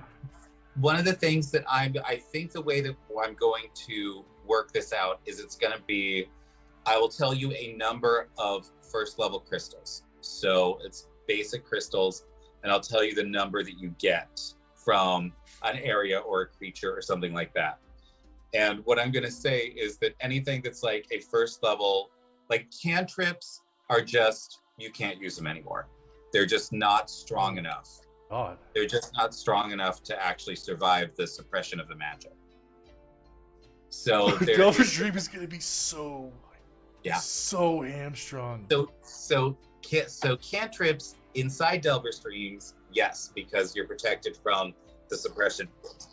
But once you get out of it, suddenly everything is a level spell. So first level takes like one little common crystal. Second level, and it'll just be double each level. So second level is 2, third is 4, fourth is 8, fifth is 16, sixth is 32, seventh is 64, eighth is 128, and ninth is going to be 264. So if you want to cast a 9th level spell, that's 264 of those little crystals. Of the You're common gonna have. crystals. Yeah, 200 like common crystals. And so you might find some like, I'll give it to you as a currency in common crystals. And then you can choose what you want to do with it, whether it's empower an item or cast a spell or use an ability, things like that. Okay. So yeah, it's going to be very difficult. Like that's the whole point. It's going to be very, very difficult to cast spells. I'm glad that we're. I mean, I kind of feel bad for Mike because he's. Well, and you'll have all our crystals, so you won't be hamstrung as much. Creatures also don't depend on spells. Yeah, I mean, rangers and druids, you can do either or. Sure. And I mean, it's okay. I forgive you guys for hogging all of the cool martial. You know classes. what? You know what I will say? You know what I'll say? If you use an ability that doesn't require a spell slot, like your fungal infection, you can, in fact, the power necessary to do that will create a common crystal. Okay. What about That the goes- at will stuff? What do you mean? So like if you get spells from your race and you can cast one a day at will, Oh, can no. you still do that? No. Nope, you've got to, anything that is whatever is the equivalent spell slot, you have to expend that. You have to expend that many crystals. Okay. Gotcha. Yeah. Oh, yeah. Yes, Lando. No, it's fine. I was gonna. Yeah, never mind. It doesn't matter. It's fine. I realized it was a minutia question, so it's fine. Fabulous. There's all right. So like when you use your fungal infestation, there will be a crystal. Okay. That will like coalesce in like the center of that of those fungoids. What I'll say is if you've got a an ability that is magical from your planar touchstone, when you use it, a crystal will form as well. Have you made mine yet? No, we're going to have to do that. There's cool. So let's move on. Yeah. A little faster so we can get through this and make a touchstone. All right. So, what level are we on? We're on 6 for Josh. Are we on 6 for Josh? Yes. Yep. Yes. Fabulous. Give me your 6. As a blood hunter, I was about to say blood warden. Then that's not a thing. As a blood hunter, I get something called Brand of Castigation. At 6th level, when you damage a creature with a weapon for which you have an active Crimson Rite, you can channel Hemocraft magic to sear an arcane brand into that creature. You swear. No action required. You always know the direction to the branded creature as long as it's on the same plane as you. Further, each time the branded creature deals damage to you or a creature you can see within 5 feet of you, the branded creature takes psychic damage equal to your Hemocraft modifier, which is based on my wisdom. Your brand lasts until you dismiss it or until you use this feature to apply a brand to another creature, and I can use it a number of times equal to my something or other. All right, I'm going to shift can I use that. it once? Right, I'm going to shift that. It's not going to be psychic damage. For now, it's going to be radiant damage, and it will be whatever damage type you are using. As you discover new things, you can utilize those damage types instead of psychic, so that it just flavor-wise makes sense. So you can strike something, get some of your mutagen on it, and then you can track them down because it's your mutagen. Okey-dokey. I also get another blood curse, which I won't get yet anyway, so I won't go over that at the moment. And for fighter, I get at level 6, I get an additional ability score increase or feat, and I have chosen tough. Although I have knocked Gorf around the arena a little bit and sort of helped him with his speed, as he's gotten quicker, he's been able to dodge around and get a couple of good swift kidney punches in. And he's gotten into certain areas where I've had to sort of toughen up my defenses. I've helped him as much as he's helped me. Yeah, perfect. I love it. We're learning together. And that's everything. I hope Gorf right, hasn't fabulous. with the 6th level for Gorf. So for the barbarian, you get Storm Soul, which is an ability that's based on what we chose for the aura, which is C. You gain lightning resistance. You can breathe underwater, and you get a swimming speed. It's sea themed. I am going to say that the breathing underwater and the swimming speed do not really work with That's kind of what I was thinking too. This theme. What I will say is because you've got the extra sort of skeletal appendages, let's give you a climb speed instead. Ooh, okay. So you can have the climb speed. You don't get to breathe underwater, but you do get the resistance to light. Perfect. Right. That's fine. And then for the monk, you get key empowered strikes, which basically makes the magical, which already makes sense because he's lightning, and then he gets an extra 5 feet of movement. It goes from 10 to 15. So he's getting faster. Just all that training is paying off in the arena. I missed this. So then we have the Visage of the Astral Self, which you can spend some key points to do something for 10 minutes. It includes Astral Sight. You can see normally in darkness, both magical and non-magical, for 120 feet. You have Wisdom of the Spirit, which gives you advantage on Wisdom, Insight, and Charisma Intimidation checks. And then the word of the spirit, when you speak, you could direct your words to a creature of your choice that you see within 60 feet of you. Or make it so only the creature can hear you. So it's kind of like, it doesn't say it's telepathy, but it's kind of like telepathy. And then you can also speak, so your voice carries 600 feet, so that people within 600 feet can hear you. I'm going to say that has to do with your planar touchstone, the fact that your planar touchstone gives you resistance to thunder damage, right? It does, yes. Yeah, so that's going to be an aspect of your planar touchstone where you begin to gain a little more control, not only of lightning, but also of sonic damage and thunder. Yeah.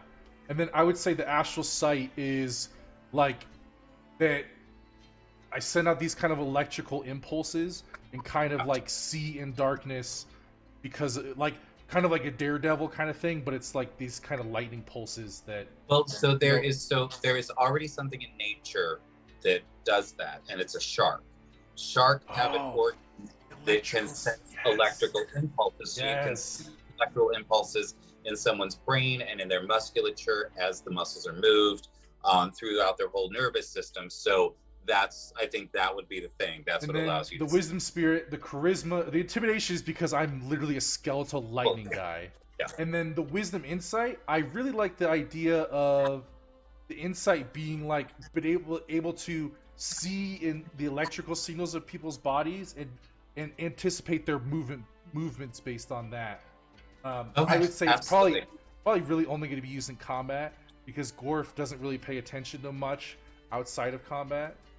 Well, I think that wisdom is going, if you're leaning into wisdom and things like that Gorf is going to be learning. One of the things that he will be learning is the ability to read physical reactions with those electrical impulses. Yeah. Would definitely be able to, like, you'd be able to see if somebody's heart's beating faster. Oh, yeah, that's a really good point. I like that. Okay. There's absolutely, you'll be able to do that. All right, cool. Anything else for 6th? Nope, that's it. I double checked. All right, Mike. 7th level. Mike. Okay. 3 things for Ranger, nothing for Druid. Actually, a couple things that I forgot from 6. That's what the 3 things are. So you get another favorite enemy and another favorite terrain. All right, first, favorite enemy. So the favorite enemy I picked was undead, because that was a problem in the underground area for a little bit, from what the story said. So what do you think about that? The undead were never really a problem in the market. Okay. Is there another one? Yeah, I can choose dragons, I can choose plants, I can choose fiends, I can choose fae, beasts, constructs. Which one do you think you would have run into the most?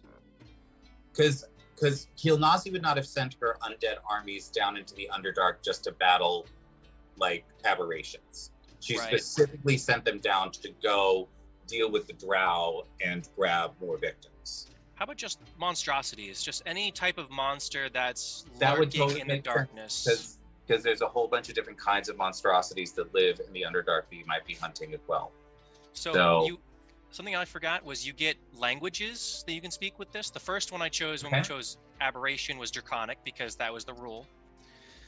And then the other one, I'm going to pick Dwarvish.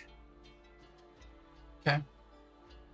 Yeah, as a Druger, that's fine. All right, Fabulous, anything else? Yes, Ethereal Step, which basically gives me the ability... Yeah, so it basically gives me the ability to cast etherealness without casting a spell, and step into the ethereal plane for a time. Ooh. You are allowed to step into the ethereal plane for, like, less than a round. At the end of your turn, you come back. At the end of the current turn. So I'm going to say, because I'm going to consider that an ability and not a spell, because with etherealness, you can maintain it with concentration, and with this, you can't. Right. So it's a trick that you have learned while you are while you've been maintaining yourself in the marketplace, so that you literally, like, if there's like a big market stall in front of you or something, you've learned to just go ethereal to get through the market stall while the other person has to go around it. Fine with me. So absolutely, that's totally fine. What else? That did I already do the terrain? Nope. Okay. So we've got Underdark, and then Mhm. what's the next terrain? I chose mountain. I really was kind of. This is pretty meh for me. Well, I feel like mountain makes sense because Delver Stream is in the Demon's Bane mountain range, Okay. right? So I'll say that you've taken some time exploring the mountain as well as the Underdark, and seeing sort of like all the different ways that you can get up into the mountain from the Underdark. So that's totally fine. Anything All right. else? That's it. All right, fabulous. Josh, level 7. Oh, Josh, are you there? Just died. No. Oh. Zach died. Zach's dead Yeah. now. I think he's gone. I think he's frozen. Oh, yeah, no, it's frozen. Oh dear. Okay, well we'll jump over to Lando, level 7. Yeah, so for the Barbarian, we have Instinctive Pounce. This Okay. essentially allows you, after you enter your rage, move up to half your He's back. movement, which makes sense for just Gorf's. Now he is more mobile than he's ever been because he relies on closing the distance to not get really hurt. This is definitely something that Zach is pissed off about because you keep using it to like get past his defenses. I keep surprising him with how quickly I can close the distance because he's trying to keep me a little bit further away because if I get it right in. All right. So first off, is Josh back yet? Yes. He is. Yeah. Okay. I'm very, my connection is really dodgy. The thing that I'm going to need from the two of you is, what is your signature move that you have started generating? Oh, that's a great question. In the arena. That actually ties into something that I get at 7th level as well, which is all right. So we'll hold off on that for just a sec. All right. So Lando, let's finish up. We also have Feral Instinct, which essentially gives me advantage on attack rolls, and I can't if I'm surprised doesn't count. So I think it goes in with the sensing electrical signals around me, and just being really quick, reactive in terms of combat. And then we go to the Monk, and Monk gets evasion, which again goes within that theme, which I'm loving. Yeah. Then we have Stillness of Mind, which is a little bit interesting. Essentially, it gives me I could, as an action, and Charm or Frighten on myself. I kind of think of it again. We keep using electricity, but I think it's this thing where kind of his mind kind of gets like zapped into like reality and zapped into like out of whatever perception was wrong. So what I will say is that for you, things like charm and fear and things like that, they are a chemical response in the brain. And what you can do is you can sort of just in an instant get a big electrical pulse in your own brain that just clears out those chemicals. Yeah, that's great. Resets things. Okay, fabulous. Big reset. Now, Josh, 7th. What do you get at 7th level? So for Blood Hunter, I get something called Strange Metabolism. When you reach 7th level, your body begins to adapt to the toxins and venoms, ignoring their corrupting effects. You gain immunity to poison damage and the poison condition. Additionally, you can trigger a burst of adrenaline that lets you temporarily resist the negative effects of a mutagen. As a bonus action, you can ignore the negative side effect of one mutagen affecting you for 1 minute. Once you do so, you can't do so again until you finish a long rest. I also get the option to take another formula, which doesn't matter for the moment. And what else do I get? I also get an additional Crimson Right, which would be another thing other than radiant damage. Again, that doesn't matter for the minute. That's it for that. For Fighter, I get Know Your Enemy, starting at 7th level. If you spend at least 1 minute observing or interacting with another creature outside combat, you can learn certain information about its capabilities compared to your own. The DM tells you if the creature is your equal, superior, or inferior in regard to 2 of the following characteristics of your choice: Strength, Dex, Con, Armor class, current hit points, total class levels, fighter class levels. So we probably won't go quite as specific as like, here's their strength score type thing. You don't give me the exact numbers. You just tell me if it's higher or lower than mine, basically. What I'd like to do is you can like ask about like how hard are they going to be to hit, which will give me which I'll take AC and dexterity, probably, something like that. There is, how hard will they hit me? Do they have any, but I'll also allow things like, do they have any weird abilities? And it might be let's do, because we've been using Beholder all day, let's talk about a Beholder where it's is there something weird going on with them that I can sort of observe now that I've seen them, and you'd be able to extrapolate some things from them, So I think that would be, it'll be a little less specific, but a little more expansive. Yeah, that's fair enough. And then I get 2 additional combat maneuvers. The first one I've chosen is sweeping attack. Basically, I just hit multiple enemies at once. One additional enemy. When I hit initial target, anything within 5 feet, I can also hit it as well. And then the thing which will combo well with Gorf is bait and switch. When you're within 5 feet of a creature on your turn, you can expend 1 superiority die and switch places with that creature, provided you spend at least 5 feet of your movement and the creature is willing and isn't incapacitated. This movement doesn't provoke opportunity attacks. So it'd be a case of, I would crouch down, Gorf would roll over me, or I would link arms with Gorf and sort of swing him into position, that sort of stuff, and it would work with any combo moves or anything that we can come up with on the fly. Yeah, absolutely. So with that, I would like to know, what is the move that you 2 have been practicing together? Yeah. Oh, that's a great question.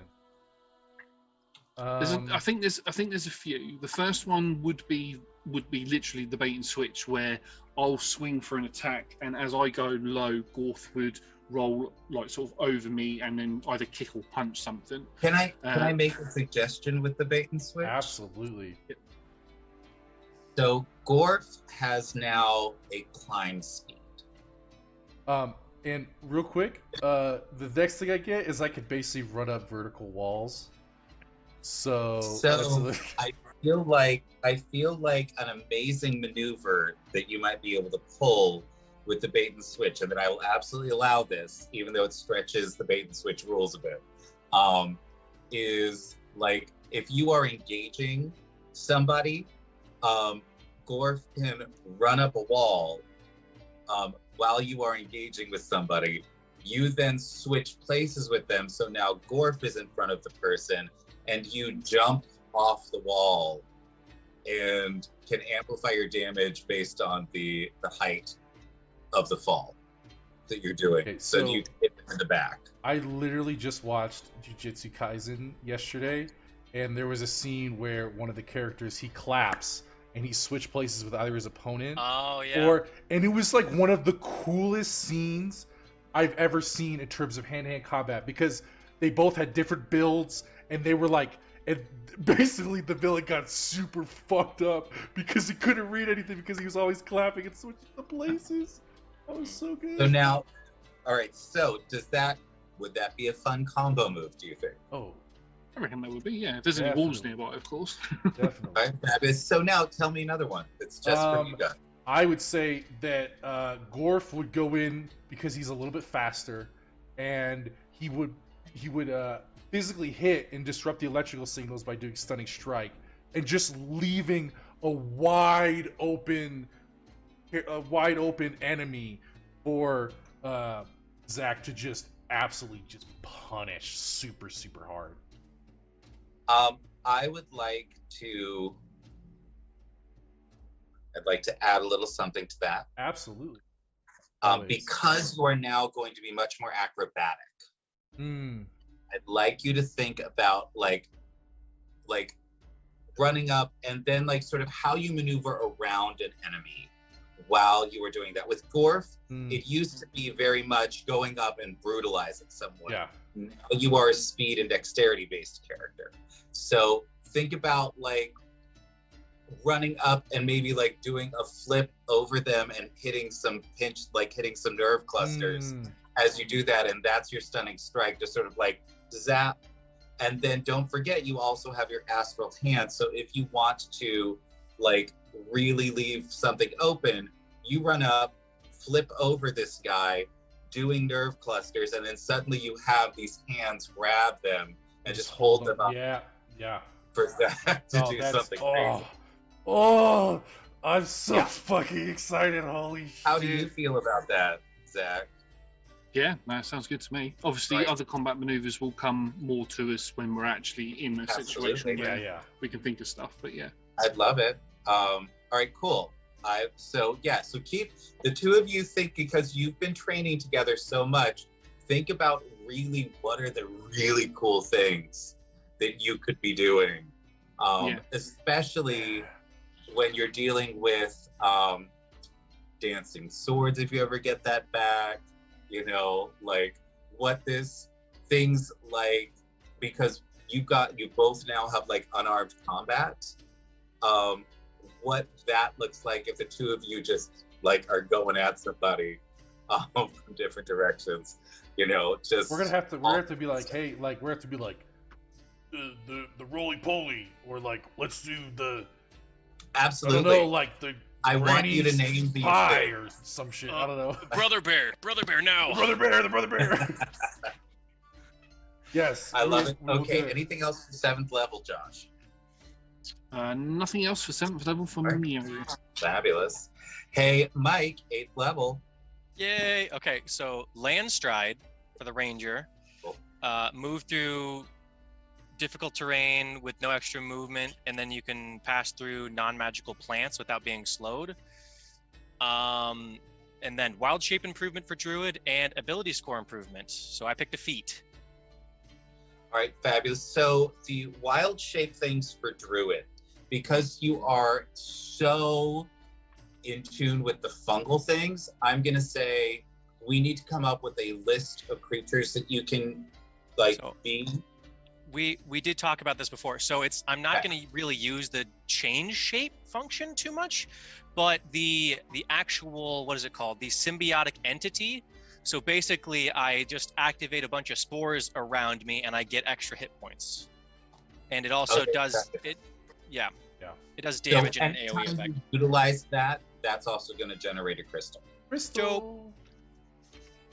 I can hear the like bonus sounds now, like they level up, you know, like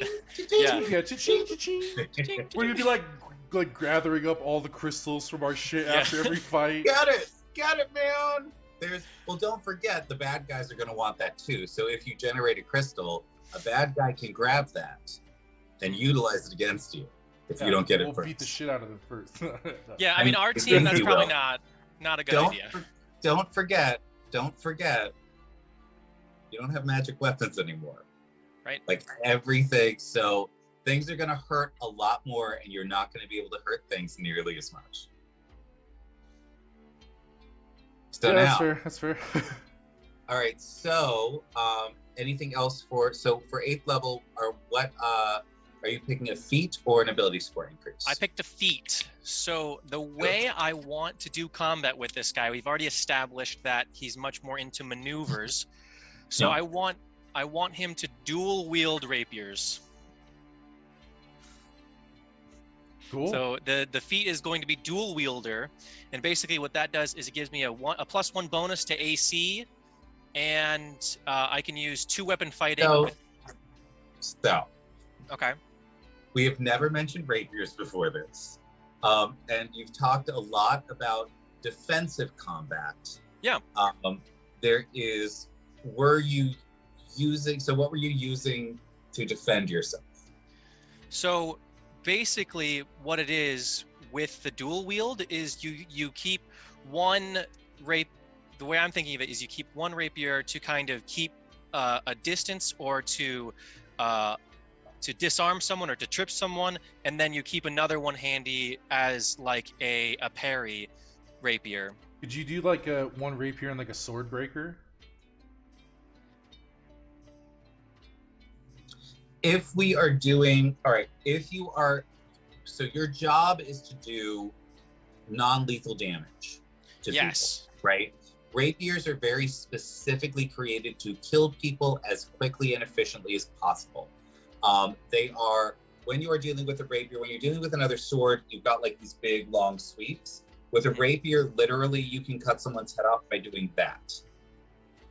Because they are such a thin blade, all of the force ends up in the tip. So it is very difficult to do non-lethal damage. So what I'd like you to find something, you can do the dual wielding, but I'd like you to pick something else that's going to be a little less lethal. I was thinking of flavoring it like, oh shoot, now I can't think of the sport. What's the sport where you use kind of the same form for rapiers? So there's fencing. Fencing. So it's going to be like a fencing type thing, and not so much. Well, fencing.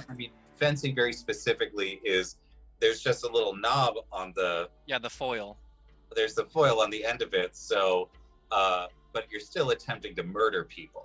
Are you putting a foil on your swords? Yeah. So the sides of the swords are going to be kind of dulled. It's not going to be like slashing damage or anything. I'm just going to do a lot of like pokes, like piercing if I need to do that. So not so much like cutting someone's head off, but like attacking different vital points. I just don't feel like it fits with the with everything that you've told me about this character so far. I'd like you to consider something like, and you can definitely dual wield them, something like whips, which would allow you to like trip, capture, all that kind of stuff, something like that. Utilizing something that is like maybe a thrown bludgeoning thing, like the small sticks that they use a lot of times to sort of practice martial arts and stuff like that would allow you to do non-lethal damage much more easily. And if you are doing something where you're saying it's blunted on the edge instead of rapiers, then you could absolutely use sticks like that. Can you give me? I'll look at the weapons, but yeah, give me a second. I'll look it over. Fabulous. All right. What else for 8th level? For me, no, that was it.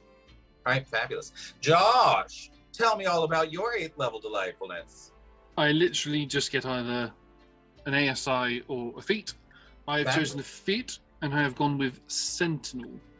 As part of the training with Gorf, I have sort of learned the techniques of how to try and keep an opponent in place, and how when they do try to move away from me sneakily, I can still bop them on the head. Gorf's had a couple of bumps on his head where I've caught him out with he kind that of has particular to trick. take it Sentinel, to be honest. Yep, absolutely. I love it. Okay, and Gorf, 8th level? It's gonna be an ASI sword improvement.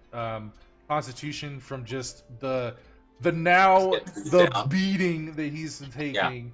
The severe beating. Yeah, and then it's gonna be strength as well.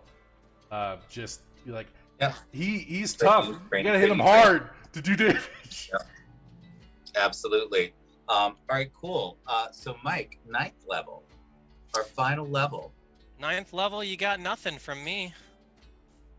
You're just a punk. Either? Is what you're saying. Got nothing.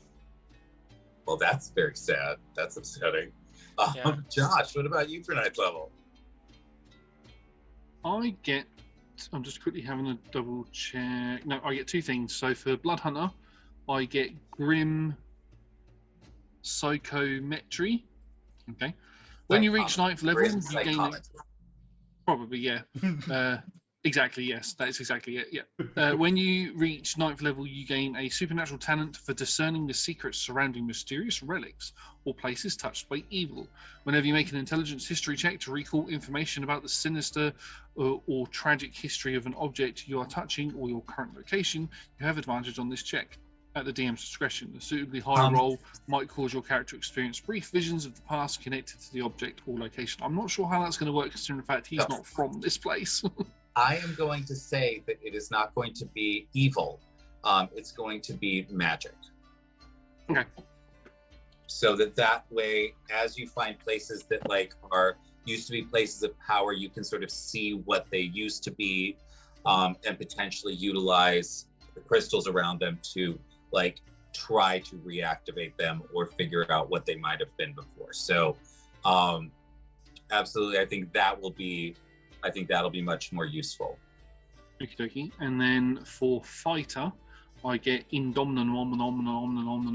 Indomitable? That's the one. Begin at 9th level, you can re-roll a saving throw that you fail. If you do so, you must use the new roll, and you can't use this feature again until you finish a long rest. That's it, literally it. One re-roll and a saving throw. Anything else for 9th? Nope. All right, fabulous.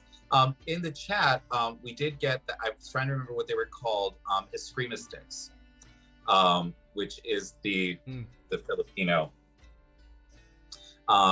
So yes, so think about that, Mike. So what is it? It's called eskrima sticks. So it's like, it's Can you two spell sticks. that?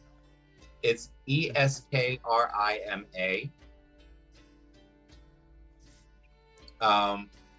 And so Lando, 9th level. 9th level for Barbarian is Brutal Criticals, which I think is specifically not about necessarily the power, but more learning about placement. Absolutely. I think that with the monk especially, that would be, yeah, you would learn how to devastate somebody very quickly. And then we have Unarmored Improvement Movement. Yeah. At 9th level, I could run along vertical surfaces and across liquids on your turn without falling during your move, which I'm assuming that means like obviously you don't stay there as long as you keep moving, essentially. So I don't know how that works. There are animals that can run across water. There are lizards that have essentially like very large flat feet, and when they hit the water with enough force, it allows the water, like the bounce back that you get from the water actually keeps them going across. So I would say that would have something to do with your astral arms, that you have learned to like sort of create large enough just big old clompers. Yeah. Just whap whap whap whap whap whap whap whap. You could also say that, you know, it uses the lightning to not break the surface tension of the water or something along those lines. Well, lightning would destroy the bonds between the hydrogen and the oxygen atoms because they're already electrified slightly. Oh, gotcha. Okay. So that's fine. Big old clompers. That's fine. I like that. Okay, fabulous. I love that. So now, what I want to know is, how do you feel about your characters now that we have fully fleshed out all the decisions that have been made and tied them all to your backstory and your experiences? So let's start with you, Lando.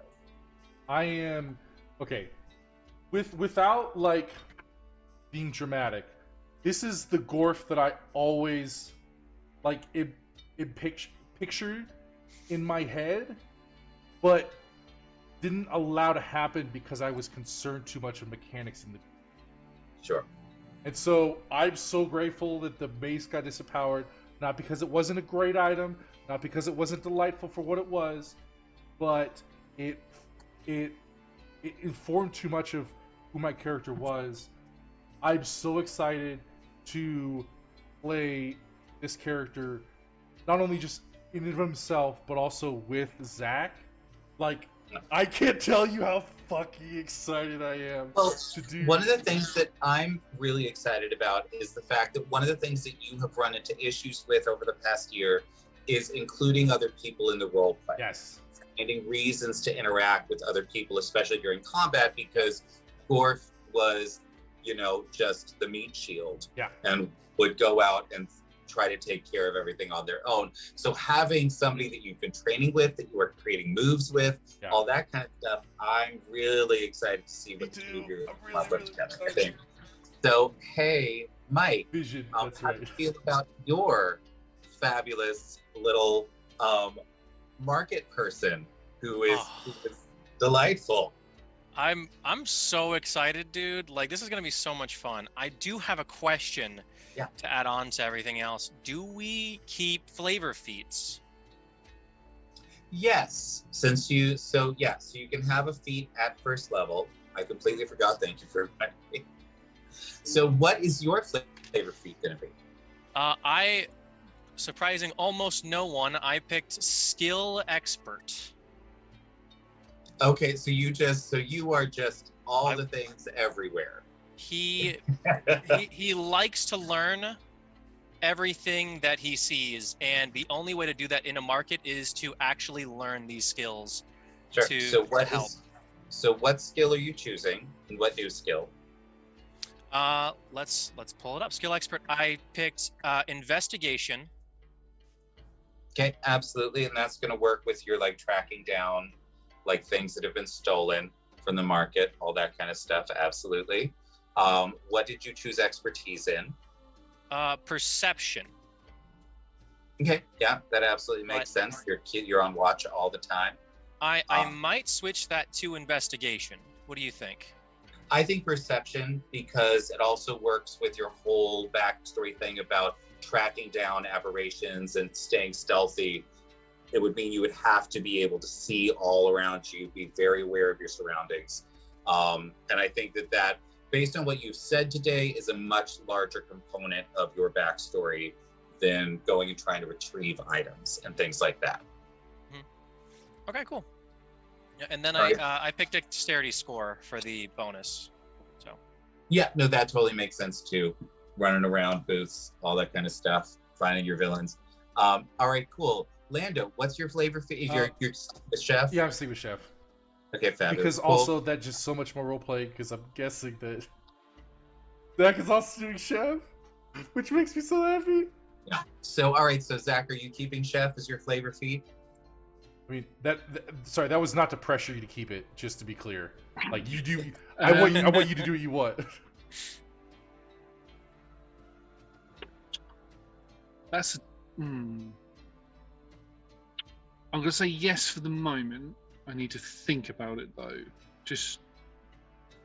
I need to think about it, but I'm going to say yes initially for the minute. Fabulous. Okay, cool. And how do you feel about your character? Again, I need to think about it. I like the connections that we've built up between Gorf and Zach.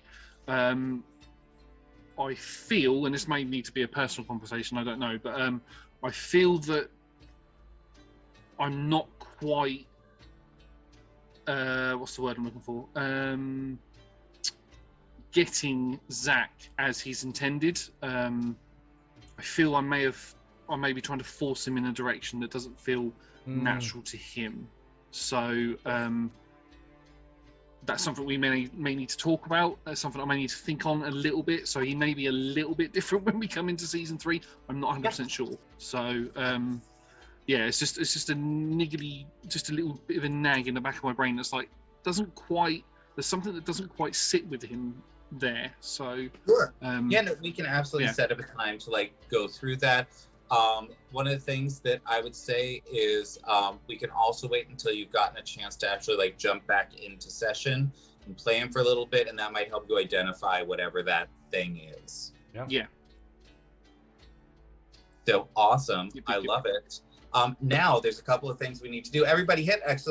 Raffle, as we will be grabbing some Phoenix dice shortly. But Lando, what do we have?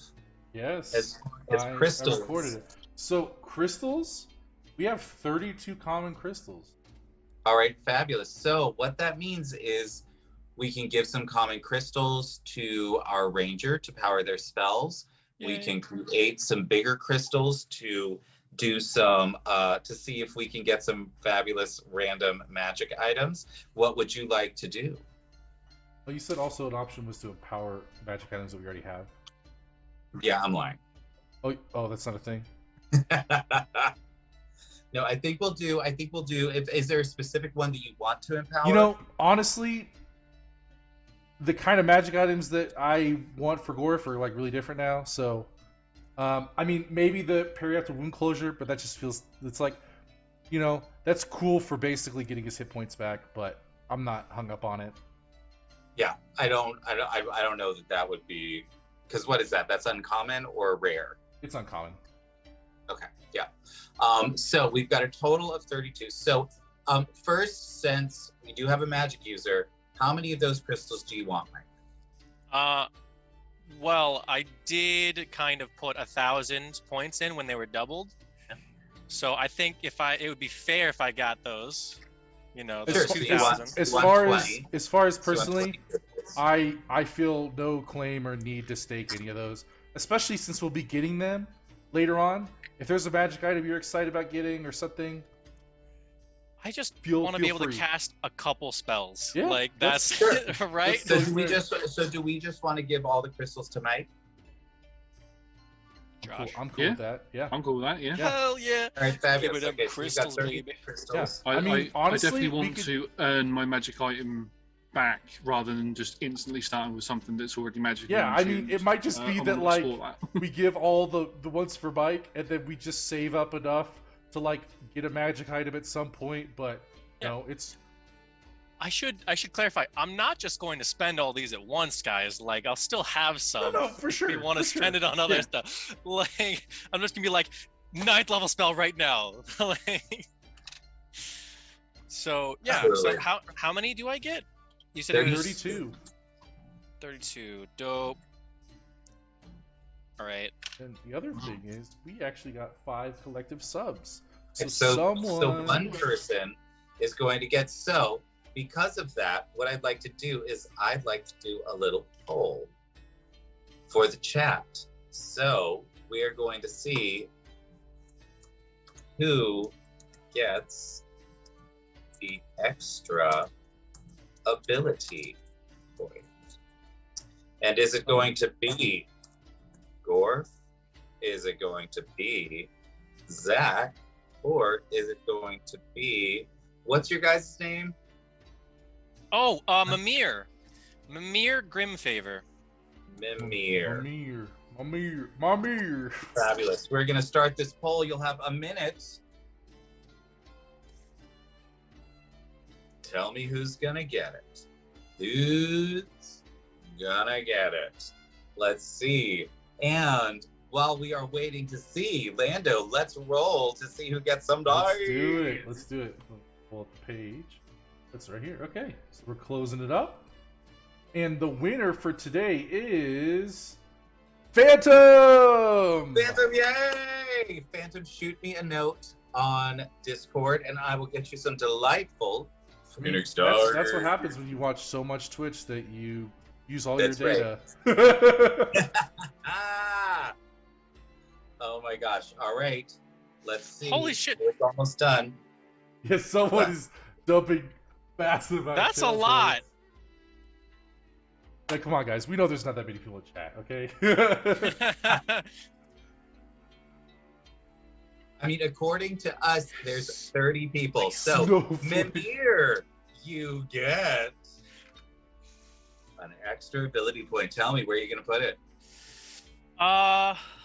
Intelligence. Heck yeah. All right, fabulous. He's murdered. I love it.